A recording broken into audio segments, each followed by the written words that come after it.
নাস্তিকরা বলে কোরআনের মধ্যে বিজ্ঞান নাই, কোরআনের মধ্যে সায়েন্স নাই। ওই আগুনের তুলনায় পৃথিবীর আগুনের মতো নয়, ওই আগুনটাই জাহান্নামের আগুন। আবার বিজ্ঞানীরা গবেষণা করে ওই আগুনের মধ্যে মানুষের চিৎকার শুনেছে। আল্লাহ বলেন, don't the disbeliever observe that the heavens and earth were joined together, then I separated with a gigantic sound, explosion.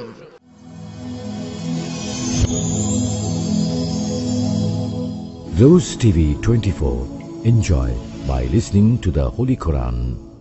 إن الحمد لله نحمده ونستعينه ونستغفره ونؤمن به ونتوكل عليه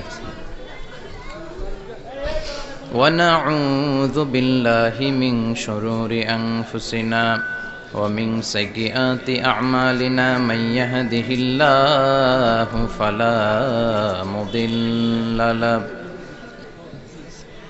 ومن يضلل فلا هادي له أي فلن تجد له وليا مرشدا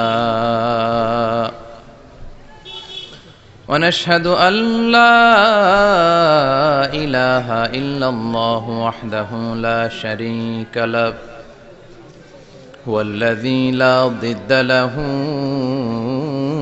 ولا ند له لا مثل له ولا مثيل له لا وزير له ولا كفيل له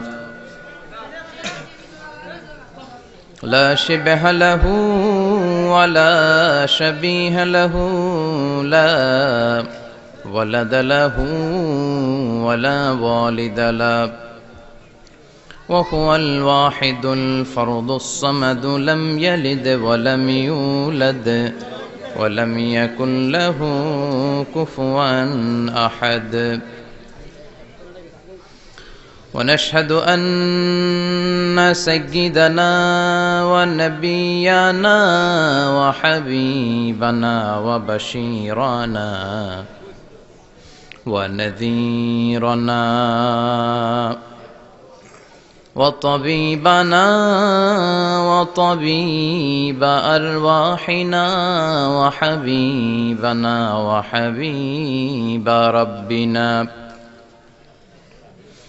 محمدا عبد الله ورسوله أرسله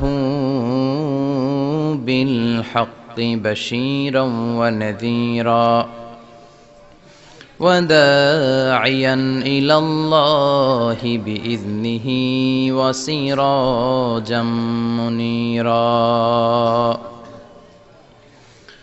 أما بعد فقد قال الله تعالى في كلامه المجيد وفي فرقانه الحميد أعوذ بالله من الشيطان الرجيم بسم الله الرحمن الرحيم ياسين والقرآن الحكيم إنك لمن المرسلين على صراط مستقيم إن الله وملائكته يصلون على النبي يا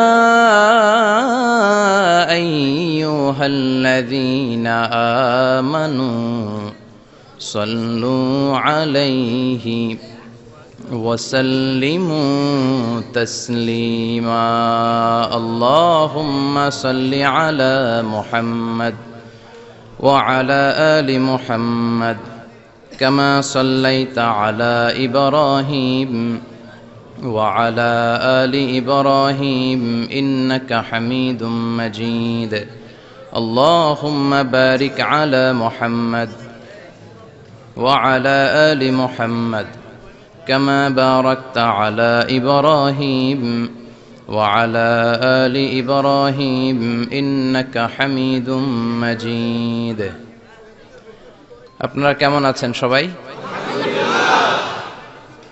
আলহামদুলিল্লাহ, আমরা সবাই ভালো আছি। আমিও আলহামদুলিল্লাহ ভালো আছি।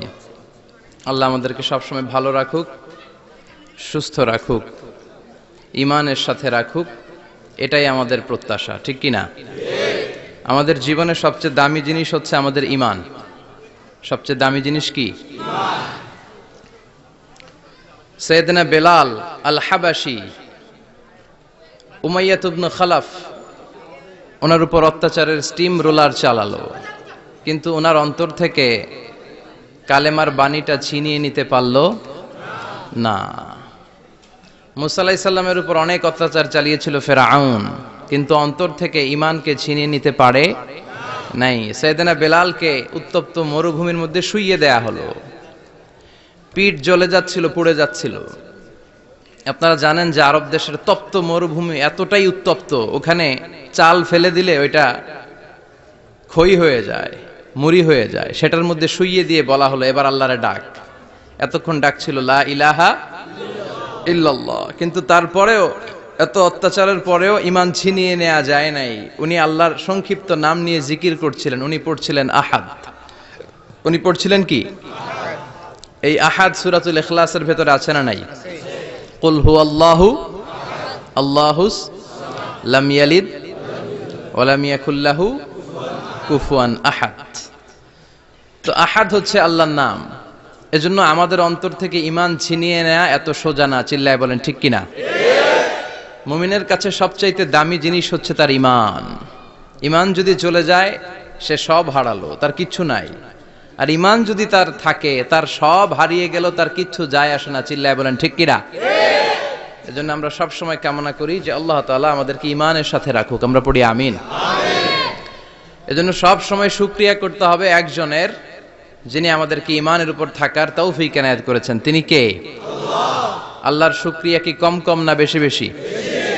বিশ্বনবী সাল্লাল্লাহু আলাইহি ওয়াসাল্লাম মসজিদে নববীতে সালাতের ইমামতি করছেন। আল্লাহু আকবার বলে নামাজ শুরু করলেন। রুকুতে গেলেন, রুকু থেকে দাঁড়িয়ে পড়লেন সামি আল্লাহু লিমান হামিদা। ফিসফিস আওয়াজে পেছনে থাকা সাহাবারা পড়লেন রব্বানা ওয়ালাকাল হামদ। এক সাহাবী অতিরিক্ত বাড়িয়ে পড়লেন হামদান কাসীরান তাইয়িবান মুবারাকান ফীহি। পারেন না সবাই? পড়েন হামদান কাসীরান তাইয়িবান মুবারাকান ফী। আবার আওয়াজ করে পড়েন হামদান কাসীরান তাইয়িবান মুবারাকান ফীহি। বিশ্বনবী সালাত শেষ করলেন, সালাম ফিরালেন, মুসল্লিদের দিকে মুখ ফিরিয়ে বললেন সামি আল্লাহু লিমান হামিদা বলে যখন আমি দাঁড়িয়েছি, তোমরা ফিসফিস করে পড়েছো রব্বানা ওয়ালাকাল হামদ। কে যেন পড়েছো হামদান কাসীরান তাইয়িবান মুবারাকান ফী। কে পড়েছো? আমি তো এটা কখনো শিখাই নাই। কোত্থেকে পেলে? কেন পড়েছো? দাঁড়াও।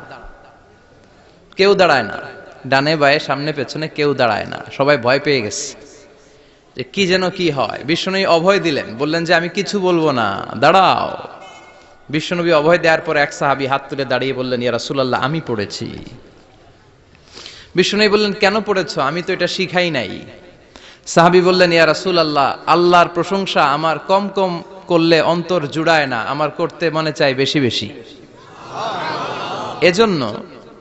এজন্য আমি নিজ থেকে এটা বানিয়ে বাড়িয়ে মিলিয়ে পড়ে দিয়েছি হামদান কাসীরান তাইয়িবান মুবারাকান ফী। বিশ্বনবী বললেন ভয় নাই, চিন্তা নাই, টেনশনের কোনো কারণ নাই, কারণ আমি সালাতে থাকা অবস্থায় দেখেছি তোমার এই অতিরিক্ত চারটা তাসবির সওয়াবটা, চারটা তাসবির সওয়াবটা বিদউ ওয়া সালাসুনা মালাইকা, 30-এরও বেশি ফেরেশতা কে কার আগে এই সওয়াবটা আল্লাহর আরশে পৌঁছে দিবে এ নিয়ে আকাশে প্রতিযোগিতা চলছিল। এজন্য আল্লাহর প্রশংসা বেশি বেশি করার দরকার আছে না নাই? বিশ্বনবী সব সময় আল্লাহর প্রশংসা করতেন আর দোয়া করতেন, আল্লাহ আমি যেন বেশি বেশি আপনার প্রশংসা করতে পারি, আমি যেন আপনার শুকরগুজার বান্দা হতে পারি। আল্লাহুম্মা জাআলনি সাবুরা ওয়া জাআলনি শাকুরা ওয়া জাআলনি ফি আইনি সগীরা ওফি আয়ুনিন নাসি কাবীরা, এর মানে হচ্ছে আল্লাহ আপনি আমারে ধৈর্যশীল বানান, আপনি আমাকে শুকরগুজার বানান, আমার চোখে আপনি আমারে ছোট বানান, গোটা বিশ্বের মানুষের চোখে আপনি আমারে বড় বানান। পড়েন আমিন। নিজের চোখে নিজেকে কি করবেন? ছোট। তাহলে মানুষের চোখে বড় বানায় দিবে কে? আর নিজেই যদি বলেন আমি বড়, ফেরাউনের মতো আনা রব্বুকুমুল আ'লা, আমি তোদের বড় খোদা, আল্লাহ কয় তুই হইলি হুদা, ঠিক কিনা? বড় হইতে পারে নাই। নীল নদের পানিতে সুবাই সুবাই আল্লাহ মারছে, চিল্লায় বলেন ঠিক কিনা? পৃথিবীতে কেউ তো স্থায়ী হয় না, হোক না সে ফেরাউন কিবা নমরুদ, কেউ ভাবে চিরদিন রয় না, কেউ ভাবে চিরকাল রয় না, পৃথিবীতে কেউ তো স্থায়ী হয় না, হোক না সে ফেরাউন কিবা নমরুদ, কেউ ভাবে চিরদিন রয় না, কেউ ভাবে চিরকাল রয় না। চিল্লায় বলেন ঠিক কিনা? চিরকাল কেউ থাকবে না, কারণ আল্লাহ ছাড় দেয়, তিনি ছেড়ে দেন না। মনে রাখবেন, আল্লাহ কি দেয় আর কি দেয় না। ফেরাউনরে কি দিছিল?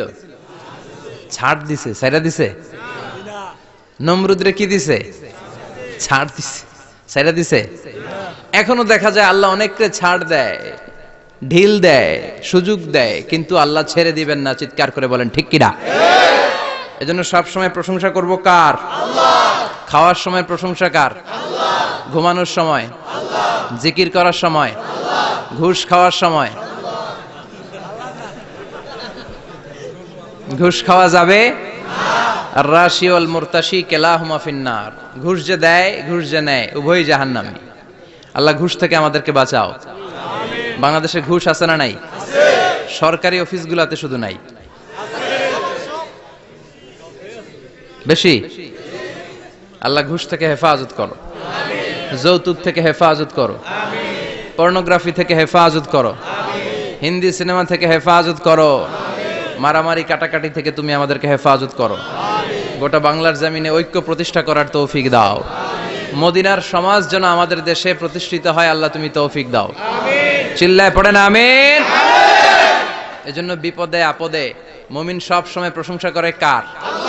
আল্লাহর প্রশংসা করে শেষ করা যায়? যাবে? ওয়া ইন তাউদ্দু নি'মাতাল্লাহি লা তুহসুহা, আমার নেয়ামত যদি গুনতে শুরু করে দাও গুনে শেষ করা যাবে না। আর নেয়ামতের প্রশংসা যদি করো আমি নেয়ামত আরো বাড়িয়ে দেব। আর যদি প্রশংসা না করো তাহলে জেনে রাখো আমার শাস্তি বড় কড়া। আমি সব সময় ধরি না, ধরলে সারি না। এজন্য সবসময় প্রশংসা করতে হবে কার? আল্লাহ। বিপদে আপদে সুখে দুঃখে আল্লাহর প্রশংসা। অভিযোগ কমিয়ে দেন, দেখবেন সুখে থাকবেন।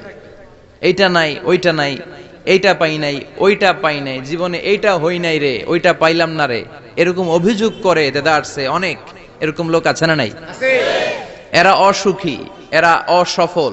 সফল ব্যক্তিদের একটা গুণাবলী হচ্ছে এরা কমপ্লেইন করে কম, কমপ্লেইন করে কম, তারা শুকরিয়া করে বেশি। দে আর ভেরি গ্রেটফুল, তারা শুকরিয়া করে বেশি।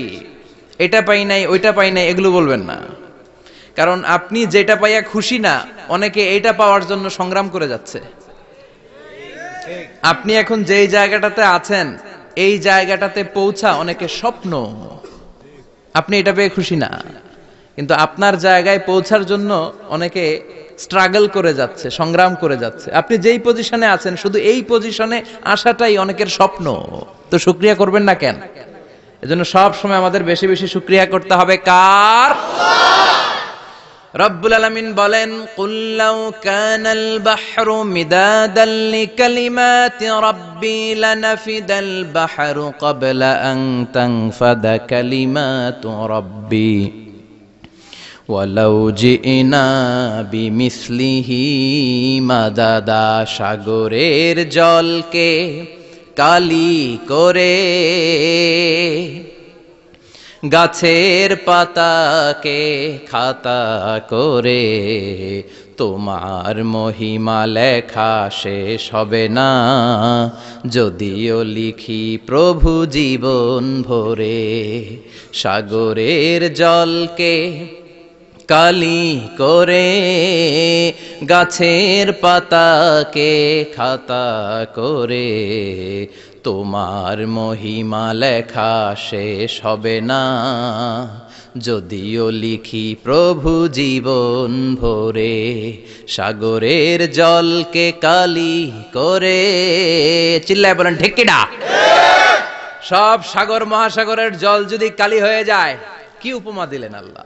সব সাগরের পানি যদি কালি হয়ে যায়, সব গাছের পাতাও যদি খাতা হয়ে যায়, আর সাগরের জল নামক কালি দিয়ে গাছের পাতা নামক খাতার উপরে যদি আমি আল্লাহর প্রশংসা তোমরা লিখতে শুরু করে দাও, সাগরের জল শেষ হয়ে যাবে, গাছের সব পাতাগুলো ফুরিয়ে যাবে, আমি আল্লাহর প্রশংসা করে শেষ করা যাবে না। সুবহানাল্লাহ বাড়িতে যায় বলবেন। সাগরের জল, চারটেখানে কথা। কয়টা সাগর দেখছেন আপনি? কয়টা সাগর ঘুরছেন? প্রশান্ত মহাসাগর দেখছেন আপনি? আটলান্টিক মহাসাগর দেখেছি আমরা? দেখি নাই। প্রশান্ত মহাসাগরের বিশ্বনবী বলতেন, ইন্না ফিল জাসাদি মুদগা, দেহে একটা গোশতের টুকরা আছে, ইযা সালুহাত সালুহাল জাসাদু কুল্লু, এই দেহের গোশতের টুকরা যদি ভালো হয়ে যায়, পুরো দেহটারে ভালো করে দেয় কে? আল্লাহ। এই দেহের গোশতের টুকরাটা যদি পচে যায়, পুরো দেহটারে নষ্ট করে দেয় কে? বিশ্বনবী বললেন, আলা ওয়াহিয়াল কালব, ওই টুকরাটার নাম হলো কালব। টুকরাটার নাম কি? এজন্য কলবের মধ্যে আল্লাহর জিকির বসাইতে হবে। কি বসাবেন? নাকি আয়না বসাবেন? আয়না বসায় না? আয়না বসাইয়া দে মোর দয়াল বাবা, কেবলা কাবা, সব মুখস্থ। আয়না বসাইয়া দে মোর। নবীর কলবে আয়না বসায় নাই নবী। সেদিন আবু বকর, ওমর ফারুক, কেউ আয়না বসাইছে? আবু হানিফা, শাফিঈ, এরা কলবের মধ্যে আয়না বসাইছে? বসাইছে জিকির। চিল্লায় বলেন, বসাইছে কি? এজন্য আল্লাহ বললেন, আলা বিযিক্রিল্লাহি তাতমাইন্নুল কুলুব। দুনিয়ার কোন জিনিস দিয়ে কলব ঠান্ডা হয় না, দুনিয়ার কোন জিনিস দিয়ে কলব পরিচ্ছন্ন হয় না। কলব শুধু পরিচ্ছন্ন হয় একটা জিনিস দিয়ে, লা ইলাহা ইল্লাল্লাহ, লা ইলাহা ইল্লাল্লাহু মুহাম্মাদুর রাসূলুল্লাহ সাল্লাল্লাহু আলাইহি ওয়াসাল্লাম। তাহলে কোরআনের একটা কলব আছে, আমাদের দেহে যেমনি কলব আছে, প্রতিটা প্রাণীর যেমনি কলব আছে, অন্তর আছে, কোরআনেরও কলব আছে না নাই? কোরআনের কলবের নাম? চিল্লায় বলেন, কোরআনের কলবের নাম? আবার বিশ্বনবী বলতেন, ইকরাউ আলা মাউতাকুম সূরাত ইয়াসিন, তোমাদের মুমূর্ষু ব্যক্তিদের সামনে বসে সূরাত ইয়াসিন তেলাওয়াত করো। রূহ চলে যাবে, মৃত্যুর একেবারে দ্বার প্রান্তে দাঁড়িয়ে এই মুহূর্তে তার পাশে বসে পড়তে আরম্ভ করেন, ইয়াসিন ওয়াল কুরআনিল হাকীম ইন্নাকা লামিনাল মুরসালিনা আলা সিরাতিম মুস্তাকিম। ওই ব্যক্তির ঈমানের মৃত্যু দান করে দিবে কে? আল্লাহ। মৃত্যুর কষ্ট হালকা করে দিবে কে? আল্লাহ। আবার বিশ্বনবী বলতেন, রাত্রিবেলা যে ব্যক্তি একবার সূরাত ইয়াসিন তেলাওয়াত করে ঘুমাতে যায়, সকালবেলা নিষ্পাপ অবস্থায় তারে ঘুম থেকে জাগাবে কে? আল্লাহ। তাহলে এই সূরার মর্যাদা কম কম না বেশি বেশি? কলবুল কোরআন, এটা কোরআনের কলব, একবার পড়লে 10 পড়ার সওয়াব। আবার মুমূর্ষু ব্যক্তির সামনে বসে সূরা ইয়াসিন তেলাওয়াত করতে বলা হয়েছে, তাহলে মৃত্যুর কষ্টরে হালকা করে দেয় কে? আল্লাহ। আবার রাত্রিবেলা সূরা ইয়াসিন তেলাওয়াত করলে সকালবেলায় নিষ্পাপ বানায় দেয় কে? আল্লাহ। মনে থাকবে? কোরআনের কলবের নাম কি? ভুলে যাবেন না তো? বেশি বেশি তেলাওয়াত করতে রাজি আছেন? সকাল সন্ধ্যা তেলাওয়াত করবেন তো? সূরা ইয়াসিন ছাড়াও এই সূরার অনেকগুলো নাম তাফসীর গ্রন্থে পাওয়া যায়। এই সূরার একটা নাম হচ্ছে সূরাতুল কাদিয়া। সূরাতুল কাদিয়া, তাকদি হাজাতা কারিইহা। যে এই সূরা তেলাওয়াত করে, ওই তেলাওয়াতকারীর যে হাজত আছে, প্রয়োজন আছে, এই সূরার বরকতে আল্লাহ তার প্রয়োজন পূরণ করে দেয়। আমাদের জীবনে প্রয়োজন আছে না নাই? কার কাছে চাইবো? বিপদে পড়লে কারে বলবো? আমরা বিপদে পড়লে প্রথমে শেয়ার দেই ফেসবুকে। কোথায় শেয়ার? আগে শেয়ার দিব কার কাছে? মনে থাকবে? বিপদে পড়লে ফেসবুকে শেয়ার দিব না, বন্ধুরে শেয়ার করব না, বউয়ের কাছেও পরে শেয়ার করব, আগে শেয়ার করব কার কাছে? মনে থাকবে? এজন্য বিশ্বনবী বলতেন, এই সূরার নাম সূরাতুল কাদিয়া, মানুষের হাজত পূরণ করে দেয়। এই সূরা তেলাওয়াত করে যদি আপনি আল্লাহর কাছে কোনো বিপদ থেকে পানা চান, অথবা কোনো প্রয়োজন নিয়ে দোয়া করেন, সূরার বরকতে প্রয়োজনটা পূর্ণ করে দেয় কে? কেউ যেটা পারে না পারে কে? কেউ যেটা দেয় না দেয় কে? কেউ যেটা শোনে না শোনে কে? তাহলে পেলাম সূরাতুল কাদিয়া। আরেকটা নাম আছে সূরার, সেটা হচ্ছে সূরাতুল আযীমা, সুমহান সূরা। কি সূরা? সুমহান, আযীমা। এই আযীম আর আযীমা এই শব্দ দুইটা অনেক দামি, আল্লাহ যে কোনো জায়গায় ব্যবহার করেন নাই। বিশ্বনবীর চরিত্রের উপমা দিতে যে আল্লাহ আযীম শব্দ বলেছেন, তাই না? রব্বুল আলামিন বলেন, ওয়া ইন্নাকা লাআলা খুলুকিন আযীম। ও নবী, সাধারণ কোন চরিত্র আপনারে আমি দেই নাই, আপনারে আমি দিয়েছি আযীম একটা চরিত্র, খুলুকুন আযীম। And verily indeed you are on a very good standard of character. অসাধারণ চরিত্র দিয়েছি। বিশ্বনবীর চরিত্র বুঝাতে যে আল্লাহ কি শব্দ ব্যবহার করেছেন? কথা বলে না, তাফসীর শিখে যেতে হবে। কোন শব্দ ব্যবহার করেছেন? আযীম। আবার আল্লাহ নিজের পরিচয় দিতে যে আযীম বলেছেন, ওয়ালা ইয়াউদুহু হিফযুহুমা ওয়া হুয়াল আলিয়্যুল আযীম। সুবহানাল্লাহ। আকাশ জমিনের নিয়ন্ত্রণ করতে যে আল্লাহ কখনো ক্লান্ত হয় নাকি? কারণ তিনি হচ্ছেন আল আলিয়্যুল আযীম। আল্লাহু আকবার। তার মানে নবীর চরিত্রের ক্ষেত্রে আযীম, আল্লাহর নিজের সত্তার ক্ষেত্রে আল্লাহ বললেন আযীম। আবার বললেন কিয়ামতের দিন গোটা পৃথিবীটারে আমি নাড়িয়ে দেব, গোটা পৃথিবীতে একটা আমি ভূমিকম্প দিব। এ কথাও কোরআনে আছে না নাই? ইযা জুলজিলাতিল আরদু জিলজালাহা আল কারিয়াতু মাল কারিয়া। পুরো পৃথিবী কাঁপিয়ে দিব। এই কাঁপাকাঁপিটা ওই দিনের ভূমিকম্পটা কি অন্যান্য সময়ের ভূমিকম্পের মতো হবে? এই ভূমিকম্পকে আল্লাহ বলেছেন আযীম। ইন্না জালজালাতা সাআতি লা শাইউন আযীম। সেদিনের ভূমিকম্প সাধারণ কোনো আর্থকোয়েক নয়, সাধারণ ভাইব্রেশন না, এটা আযীম।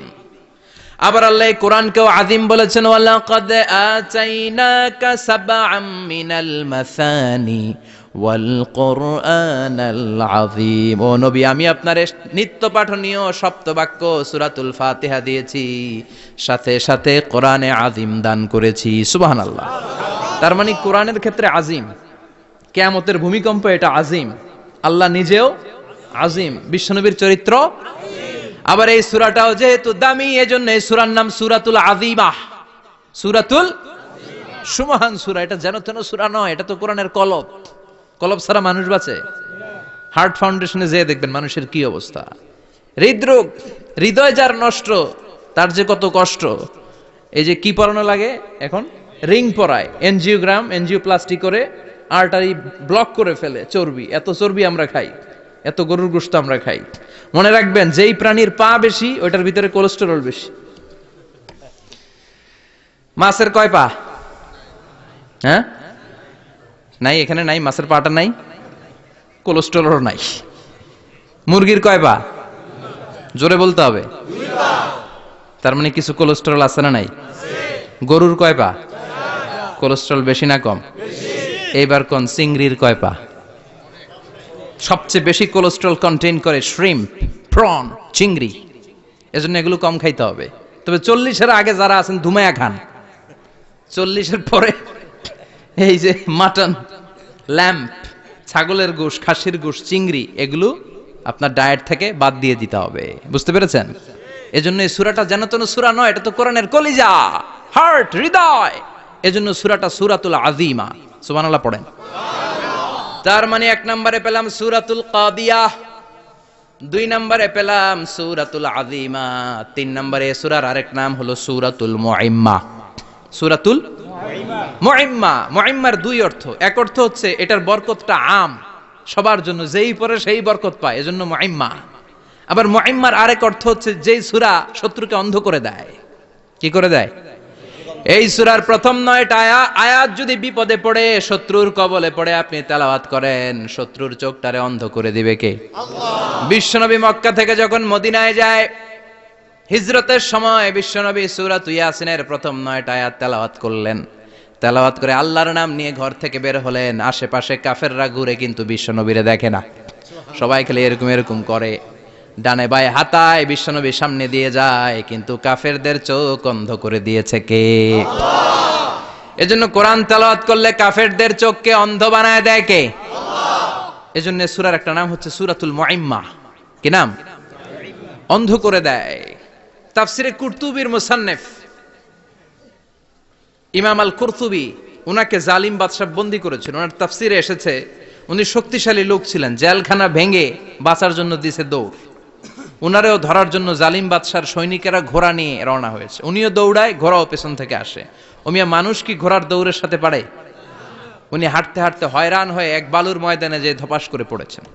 ওরাও ঘোড়া দিয়ে এসে নেমেছে, কিন্তু আজীব তামাশা, উনি বালুতে ধপাস করে পড়েই সূরাত ইয়াসিনের প্রথম 9 আয়াত তেলাওয়াত করতে শুরু করেছেন। ওরা নিচে নেমে ডানে বায়ে সামনে পিছনে খালি খুঁজে, কিন্তু দেখে না, সামনেই কিন্তু বসা। ওদের চোখটার অন্ধ করে দিছে কে? আল্লাহ। বিশ্বাস হয়? ঈমান হয়? এজন্য বিপদে পড়লে সূরাত ইয়াসিনের প্রথম 9 আয়াত পড়তে রাজি আছেন? আল্লাহ তুমি তৌফিক দাও। আরো জোরে পড়েন আমিন। এজন্য আল্লাহ চমৎকার এভাবে এই সূরাটা শুরু করে দিলেন। 2টা কাটা অক্ষর দিয়ে আল্লাহ বললেন ইয়াসিন ওয়াল কুরআনিল হাকীম ইন্নাকা লামিনাল মুরসালিন আলা সিরাতিম মুস্তাকিম। পড়েন সুবহানাল্লাহ। ইয়াসিন সূরাটা শুরু করলেন কি দিয়ে? এটা কি কোনো বাক্য? এটা কি কোনো শব্দ? এটা কি অক্ষর? 2টা। প্রথম অক্ষরের নাম, দ্বিতীয়টা আওয়াজ করে বলেন, প্রথম অক্ষরটার নাম, দ্বিতীয়টা। খুব চমৎকার না? বাক্য দিয়ে এই সূরাটা শুরু করে নাই। যেমন ইদা জুলজিলাতিল আরদু জিলজালাহা, এই সূরার প্রথম আয়াত, এটা একটা বাক্য না? আচ্ছা। ওয়াদ-দুহা ওয়াল-লাইলি ইযা সাজা, বাক্য না? কিন্তু ইয়াসিন এটা কি কোনো বাক্য? এটা কি কোনো শব্দ? না, এটা কাটা 2টা অক্ষর। সুবহানাল্লাহ পড়েন। আল্লাহ 114টা সূরার প্রায় 29টা সূরা এরকম কাটা কাটা অক্ষর দিয়ে শুরু করেছেন। সুবহানাল্লাহ নাই? এই 29টা সূরা কখনো আল্লাহ একটা অক্ষর দিয়ে শুরু করেছেন, কখনো 2টা অক্ষর দিয়ে, কখনো 3টা দিয়ে, কখনো 4টা দিয়ে, কখনো 5টা দিয়ে। একটা অক্ষর দিয়ে আল্লাহ কোরআনের সূরা শুরু করেছেন। এরকম একটা সূরা বলেন, নুন ওয়াল কলামি ওয়া মা ইয়াসতুরুন। নুন, নুন দিয়ে সূরা শুরু হয়ে গেছে। তারপরে কফ, এক অক্ষর দিয়ে সূরা শুরু হয়ে গেছে। সুবহানাল্লাহ পড়েন। সুবহানাল্লাহ। এবার বলেন 2 অক্ষর দিয়ে সূরা শুরু হয়েছে এরকম সূরা বলেন। আমিন। এত দূরে যান কেন? এটা আছে না নাই? ইয়াসিন। সুবহানাল্লাহ পড়েন। ইয়াসিন 2 অক্ষর দিয়ে। তারপরে হামিম। এবার 3 অক্ষর দিয়ে আল্লাহ সূরা শুরু করছেন এরকম, আলিফ লাম মিম তাসিন মিম। আল্লাহু আকবার। আবার 4টা অক্ষর দিয়ে সূরা শুরু হয়েছে এরকম আছে না নাই? হাফেজ সাহেব কোন? আলিফ লাম মিম র, আলিফ লাম মিম সাদ, আছে না নাই? আবার 5টা কাটা অক্ষর দিয়ে সূরা শুরু হয়েছে এরকম সূরাও আছে না নাই? সূরা মারিয়ামের শুরুতে কি আছে? কাফ হা ইয়া আইন সাদ। সুবহানাল্লাহ পড়েন।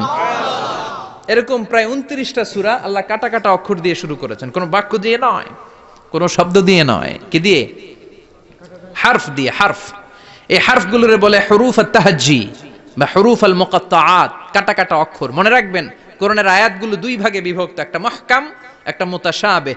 মুহকাম মানে যেগুলোর অর্থ আমরা জানি, যেগুলোর ব্যাখ্যা আমরা জানি, যেটার ইন্টারপ্রিটেশন এক্সপ্লেনেশন আমাদের জানা আছে।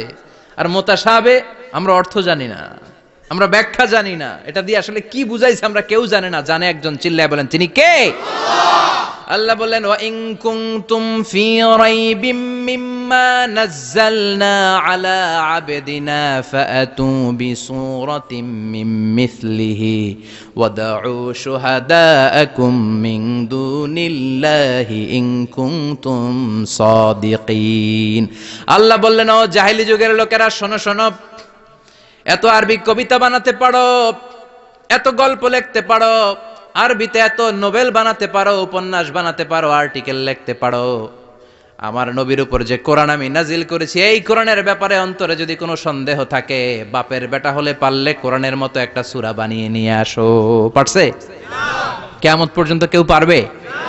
বিশ্বনবী যেই জামানাতে এসেছিলেন ওই জামানায় আরবি ভাষা সাহিত্যের উৎকর্ষতা সাধিত হয়েছিল। আরবি ভাষার এতটা উৎকর্ষ পৃথিবী কখনো দেখে নাই। কবিতা, গদ্য, পদ্য, গল্প, উপন্যাস, রচনা, প্রবন্ধ, আর্টিকেলের সয়লাভ। এই ভাষা সাহিত্যিকদের চোখে আঙ্গুল দিয়ে আল্লাহ বুঝাতে চাইলেন, এত অর্থ করতে পারো, এত ব্যাখ্যা জানো, এত বড় বড় বুলিয়া ওড়াও, এত কিছু তুমি জানো, তাহলে বলো ইয়াসিন অর্থ কি? সুবহানাল্লাহ কইবেন না? তাইলে বল নুন অর্থ কি, কফ মানে কি, আলিফ লাম রা মানে কি, ফাবুহিতাল্লাযী কাফার। কেউ জানে না, কেউ উত্তর দিতে পারে না। কোন সুবহানাল্লাহ। এটা কোরআনের মুআজিজা, এটার অর্থ কেউ জানে না। আর এগুলোর অর্থ নিয়ে খোঁচাখুচি করাও ঠিক না, তবে মুফাসসিরিন ইকরাম এগুলোর কিছু অর্থ সম্ভাব্য বলার চেষ্টা করেছেন। যেমন ইয়াসিনের অর্থ ইবনে আব্বাস বলেছেন, এর অর্থ হতে পারে ইয়া ইনসান, হে মানুষ। সুবহানাল্লাহ পড়েন। কেউ কেউ বলেছে এটার অর্থ হতে পারে ইয়া সাইয়্যিদ আল মুরসালিন।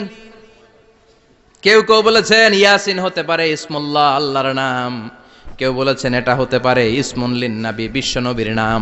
আবার কেউ কেউ বলেছেন ইয়াসিন হতে পারে এই কোরআনে কারিমের একটা নাম। কোন সুবহানাল্লাহ। এই সম্ভাব্য সব কথাগুলো বলে পৃথিবীর সব মুফাসসিররা বলতে বাধ্য হয়েছেন আল্লাহু আ'লামু বিমুরাদিহি বিহি। এটার দ্বারা আসল অর্থ যে কি এটা আমরা কেউ জানি না, জানে কে? আল্লাহ। চিৎকার করে বলতে হবে, জানে কে? আল্লাহ। তাহলে ইয়াসিন মানে আমরা জানি না, ইয়াসিনের অর্থ আমরা ছেড়ে দেব কার উপর? আল্লাহ। এরপর আল্লাহ বললেন ওয়াল কুরআনিল হাকীম, প্রজ্ঞাময় বিজ্ঞানময় কোরআনের শপথ। ওয়াল কুরআনিল হাকীম, বিজ্ঞানময় প্রজ্ঞাময় কোরআনের শপথ বা কসম। ওয়াল কুরআনিল হাকীম, যে ওয়া, এই ওয়াটারে আরবিতে বলে ওয়া আল কাসামিয়া। কি বলে? ওয়া আল কাসামিয়া। কসম কাটার জন্য আল্লাহ ওয়া ব্যবহার করেছেন। যত জায়গায় কোরআনে আল্লাহ কসম কেটেছেন, ওই কসমের শব্দটার আগে ওয়া আছে না নাই? আছে। ও মিয়া, কোরআনে আল্লাহ সময়ের শপথ করেছেন, কসম কেটেছেন, যুগের কসম কেটেছেন। যুগের সময়ের আরবি হলো আল আসর। এই আসরের আগে ওয়া আছে না নাই? কি বলছে আল্লাহ? ওয়াল আসর, ওয়াল। আবার তিন ফলের কসম আল্লাহ কোরআনে কেটেছেন, কি বলেছেন? ওয়াত্তিন, মানে তিনের কসম। জাইতুনের কসম কেটেছেন, বলেছেন ওয়াজ জাইতুন। তুর পাহাড়ের কসম কেটেছেন, বলেছেন ওয়াতুর সিনিন। যত জায়গায় কসম তত জায়গায় ওয়াও আছে না নাই? পাহাড়ের নামে কসম কেটেছেন, আল্লাহ বলেছেন ওয়াতুর। সূর্যের নামে কসম কেটেছেন, আল্লাহ বলেছেন ওয়াশ-শামসি ওয়া দুহাহা। সুবহানাল্লাহ কইবেন না? সুবহানাল্লাহ। ফজরের নামে কসম কেটেছেন, কি বলেছেন? ওয়াল ফাজর। জিলহজ মাসের প্রথম 10 রাতের কসম কেটেছেন, কি বলেছেন? ওয়া লায়ালিন আশর। জোর আর বেজরের কসম কেটেছেন, আল্লাহ বলেছেন ওয়াশ-শাফঈ ওয়াল ওয়াতর। সূরা ইয়াসিনে কাটা কাটা দুইটা অক্ষরের পরে রব্বুল আলামিন কোরআনের কসম কেটেছেন, এজন্য আল্লাহ বলেছেন ইয়াসিন ওয়াল কুরআনিল হাকীম। ইয়াসিন ওয়াল কুরআনিল হাকীম, প্রজ্ঞাময় বিজ্ঞানময় কোরআনের শপথ। কোরআনের মধ্যে বিজ্ঞান আছে না নাই? বেশি না কম? বিশ্বাস হয় না নাস্তিকদের কথা বিশ্বাস হয়? নাস্তিকরা বলে কোরআনের মধ্যে বিজ্ঞান নাই, কোরআনের মধ্যে সায়েন্স নাই, কোরআনের ভেতরে টেকনোলজি নাই। কিন্তু কোরআন বলে এমন কিছু নাই, মানুষের প্রয়োজনীয় এমন কিছু নাই যেটা আমার ভিতরে নাই। আল্লাহু আকবার। আল্লাহ বললেন মা ফাররাতনা ফিল কিতাবি মিন শাই, কিতাবের মধ্যে আমি কিছু বাদ রেখে দেই নাই। ইতিহাসের কথা বলেছি, পাতালপুরীর কথা বলেছি, ঊর্ধ্ব জগতের কথা বলেছি, মহাকাশের কথা বলেছি, cosmology, astrology, geology, zoology, botany, human anatomy, embryology, সব কিছুর কথা কোরআনের মধ্যে দিয়েছে কে? আল্লাহ। কোরআনের ভেতরে মানুষের কথা আছে না নাই? আছে। কোরআনের মধ্যে গাভীর কথা আছে না নাই? আছে। গাভীর কথাও আছে? কই আছে? হ্যাঁ, সূরাতুল গাভীর সূরা। সুবহানাল্লাহ কইবেন না? সুবহানাল্লাহ।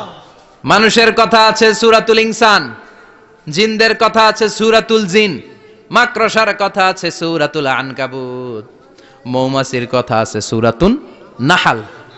মৌমাছির কথা বলেছেন, দুধের কথা বলেছেন, প্রাণীর কথা বলেছেন, খাদ্যের কথা বলেছেন, মানুষের দেহ বৈশিষ্ট্যের কথাও বলেছেন। চিৎকার করে পড়েন আল্লাহু আকবার। আল্লাহ বললেন ওয়া আওহা রাব্বুকা ইলান নাহলি আনিত্তাখিযি মিনাল জিবালি বুয়ুতাও ওয়া মিনাশ শাজারি ওয়া মিম্মা ইয়ারিশুন। সুবহানাল্লাহ পড়েন। ওয়া আওহা রাব্বুকা ইলান নাহল, আল্লাহ মৌমাছির কাছে সিক্রেট মেসেজ পাঠিয়েছেন। সুবহানাল্লাহ পড়েন। ওহীকে আরবিতে বলে সিক্রেট মেসেজ। ওয়াল কোরআনিল হাকিম, বিজ্ঞানময় কোরআনের শপথ, প্রজ্ঞাময় কোরআনের শপথ। বিশ্বনবী বলেন লা তুহসা আজাইবুহু, কোরআনের আশ্চর্যান্বিতার কোনো শেষ নাই। ওয়ালা তাবলা গারাইবুহু, কোরআন কোনোদিন কারো কাছে পুরাতন মনে হয় না। ফিহি মাসাবিহুল হুদা, কোরআনের মধ্যে আছে হেদায়েতের মশাল। ওয়া মানারুল হিকমা, কোরআন হলো বিজ্ঞানের সুউচ্চ মিনার। লা তুহসা আজাইবুহু, কোরআনের আশ্চর্যান্বিতার শেষ নাই। যতই পড়বেন আপনি আশ্চর্য হয়ে যাবেন, যতই স্টাডি করবেন, যতই অধ্যয়ন করবেন, আপনার চোখকে খুলে দিবে কে? আল্লাহ। ওয়ালা তাবলা গারাইবুহু, কোরআন কখনো পুরাতন হয় না। পুরান হয় নাকি? যার বয়স 50 বছর ধরে নামাজি মানুষ, প্রতি নামাজের প্রত্যেক রাকাতে কোন সূরা পড়া লাগে? তো 50 বছর যদি কেউ নামাজি হয়, তাহলে কত লক্ষবার উনি সূরা ফাতিহা পড়ছে উনি নিজে জানে? তারপরেও কোনোদিন কি মনে হয়েছে সূরা ফাতিহাটা একটু পুরান পুরান লাগে? আজকে কুল হল্লা দিয়ে শুরু করুন, কথা বলেন। পুরান লাগছে কোনোদিন? এত পড়ছে এটা, আজকে আর এটা না, আজকে আর একটা, এরকম মনে হয়? ওয়ালা তাবলা গারাইবুহু, পুরান লাগে না। প্রতিদিন নতুন, প্রতিনিয়তই নতুন, অলওয়েজ নিউ, সব সময় নতুন। এজন্য বিশ্বনবী বললেন লা তুহসা আজাইবুহু, কোরআনের আশ্চর্যান্বিতার শেষ নাই। ওয়ালা তাবলা গারাইবুহু, কোরআন কখনো পুরাতন হয় না। ফিহি মাসাবিহুল হুদা, কোরআনের মধ্যে আছে হেদায়েতের মশাল। ওয়া মানারুল হিকমা, কোরআন হলো বিজ্ঞানের সুউচ্চ মিনার। সুবহানাল্লাহ। আল্লাহ বললেন ওয়া আওহা রাব্বুকা ইলান নাহাল, আমি মৌমাছির কাছে মেসেজ দিলাম, সিক্রেট মেসেজ। আনিত্তাখিযি মিনাল জিবালি বুয়ুতা, তোমরা পাহাড়ের মধ্যে তোমাদের বাড়ি বানাও, মৌচাক বানাও। ওমিনা সাজার, গাছের মগ ডালে, বড় বড় ডালে তোমরা বাসা বানাও। ওয়া মিম্মা ইয়ারিশুন, উঁচু উঁচু জায়গায় মৌচাক বানাও, যাতে করে গ্রামের ছোট্ট ছেলেরা ঢিল মারতে না পারে। কোন সুবহানাল্লাহ। মৌমাছির আল্লাহ শিখাই দিছে। নিচু জায়গায় কোনোদিন মৌমাছির বাসা দেখবেন? নিচু জায়গায় সহজে নাগাল পাওয়া যায়, ধরা যায়। কথা কন। ডাল বেয়ে মগ ডালে ওঠা লাগে মধু খাইতে চাইলে। চিল্লায় বলেন ঠিক কিনা? আল্লাহ সিক্রেট মেসেজ দিলেন আর বললেন আনিত্তাখিযি। আলেম যারা আছেন বলেন তো, ইত্তাখিযি এটা কি মুজাক্কারের সিগা না মুয়ান্নাসের সিগা? মুয়ান্নাস, মাশাআল্লাহ। এটা স্ত্রীবাচক শব্দ। আল্লাহ মৌমাছিকে যে মেসেজ করছে পুরুষ মৌমাছিরে কয় নাই, এটা নারী মৌমাছিরে কইছে। চিল্লা এখন সুবহানাল্লাহ। এখন গবেষণা করে দেখা গিয়েছে কার্ল ভন ফ্রিচ, একজন অস্ট্রিয়ান বিজ্ঞানী, উনি এটা নিয়ে গবেষণা করে 73 সালে 1973 নোবেল পেয়ে গেছে।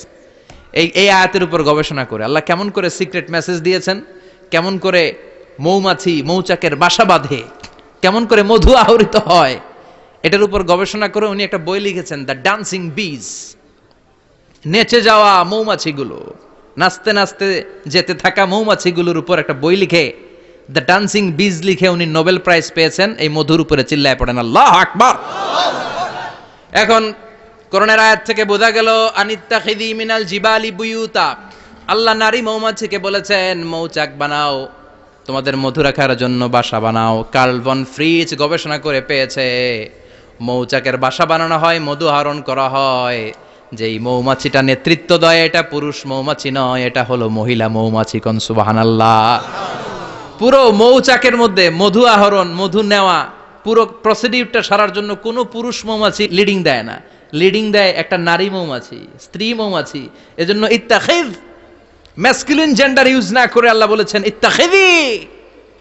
নারী মৌমাছিকে আল্লাহ অ্যাড্রেস করে বলেছেন যাও মৌচাক বানাও আর এটার মধ্যে মধু আহরণ করো। চিল্লায় পড়েন আল্লাহু আকবার। আল্লাহ বললেন ইত্তাখিযি মিনাল জিবালি বুয়ুতা, পাহাড়ের মধ্যে ঘর বানাও। ওমিনাস সাজার, গাছের বড় ডালের মধ্যে ঘর বানাও। ওয়া মিম্মা ইয়ারিশুন, উঁচু উঁচু জায়গায় ঘর বানাও। উনি গবেষণা পেয়েছেন এই মধুর মধ্যে অসাধারণ কিছু ন্যাচারাল অ্যান্টিসেপটিক আছে। কি আছে? Natural antiseptic. এটার নাম হচ্ছে প্রপিলিস। প্রপিলিস নামে একটা লিকুইড পাওয়া যায় মৌচাকের মধ্যে। এটা কাটা জায়গায় লাগা দিলে স্যাভলন, ডেটল কিছু লাগানো লাগবে না। ওই প্রপিলিসের কারণে আপনার কাটা জায়গা এমনি শুকায় যাবে। সুবহানাল্লাহ পড়েন।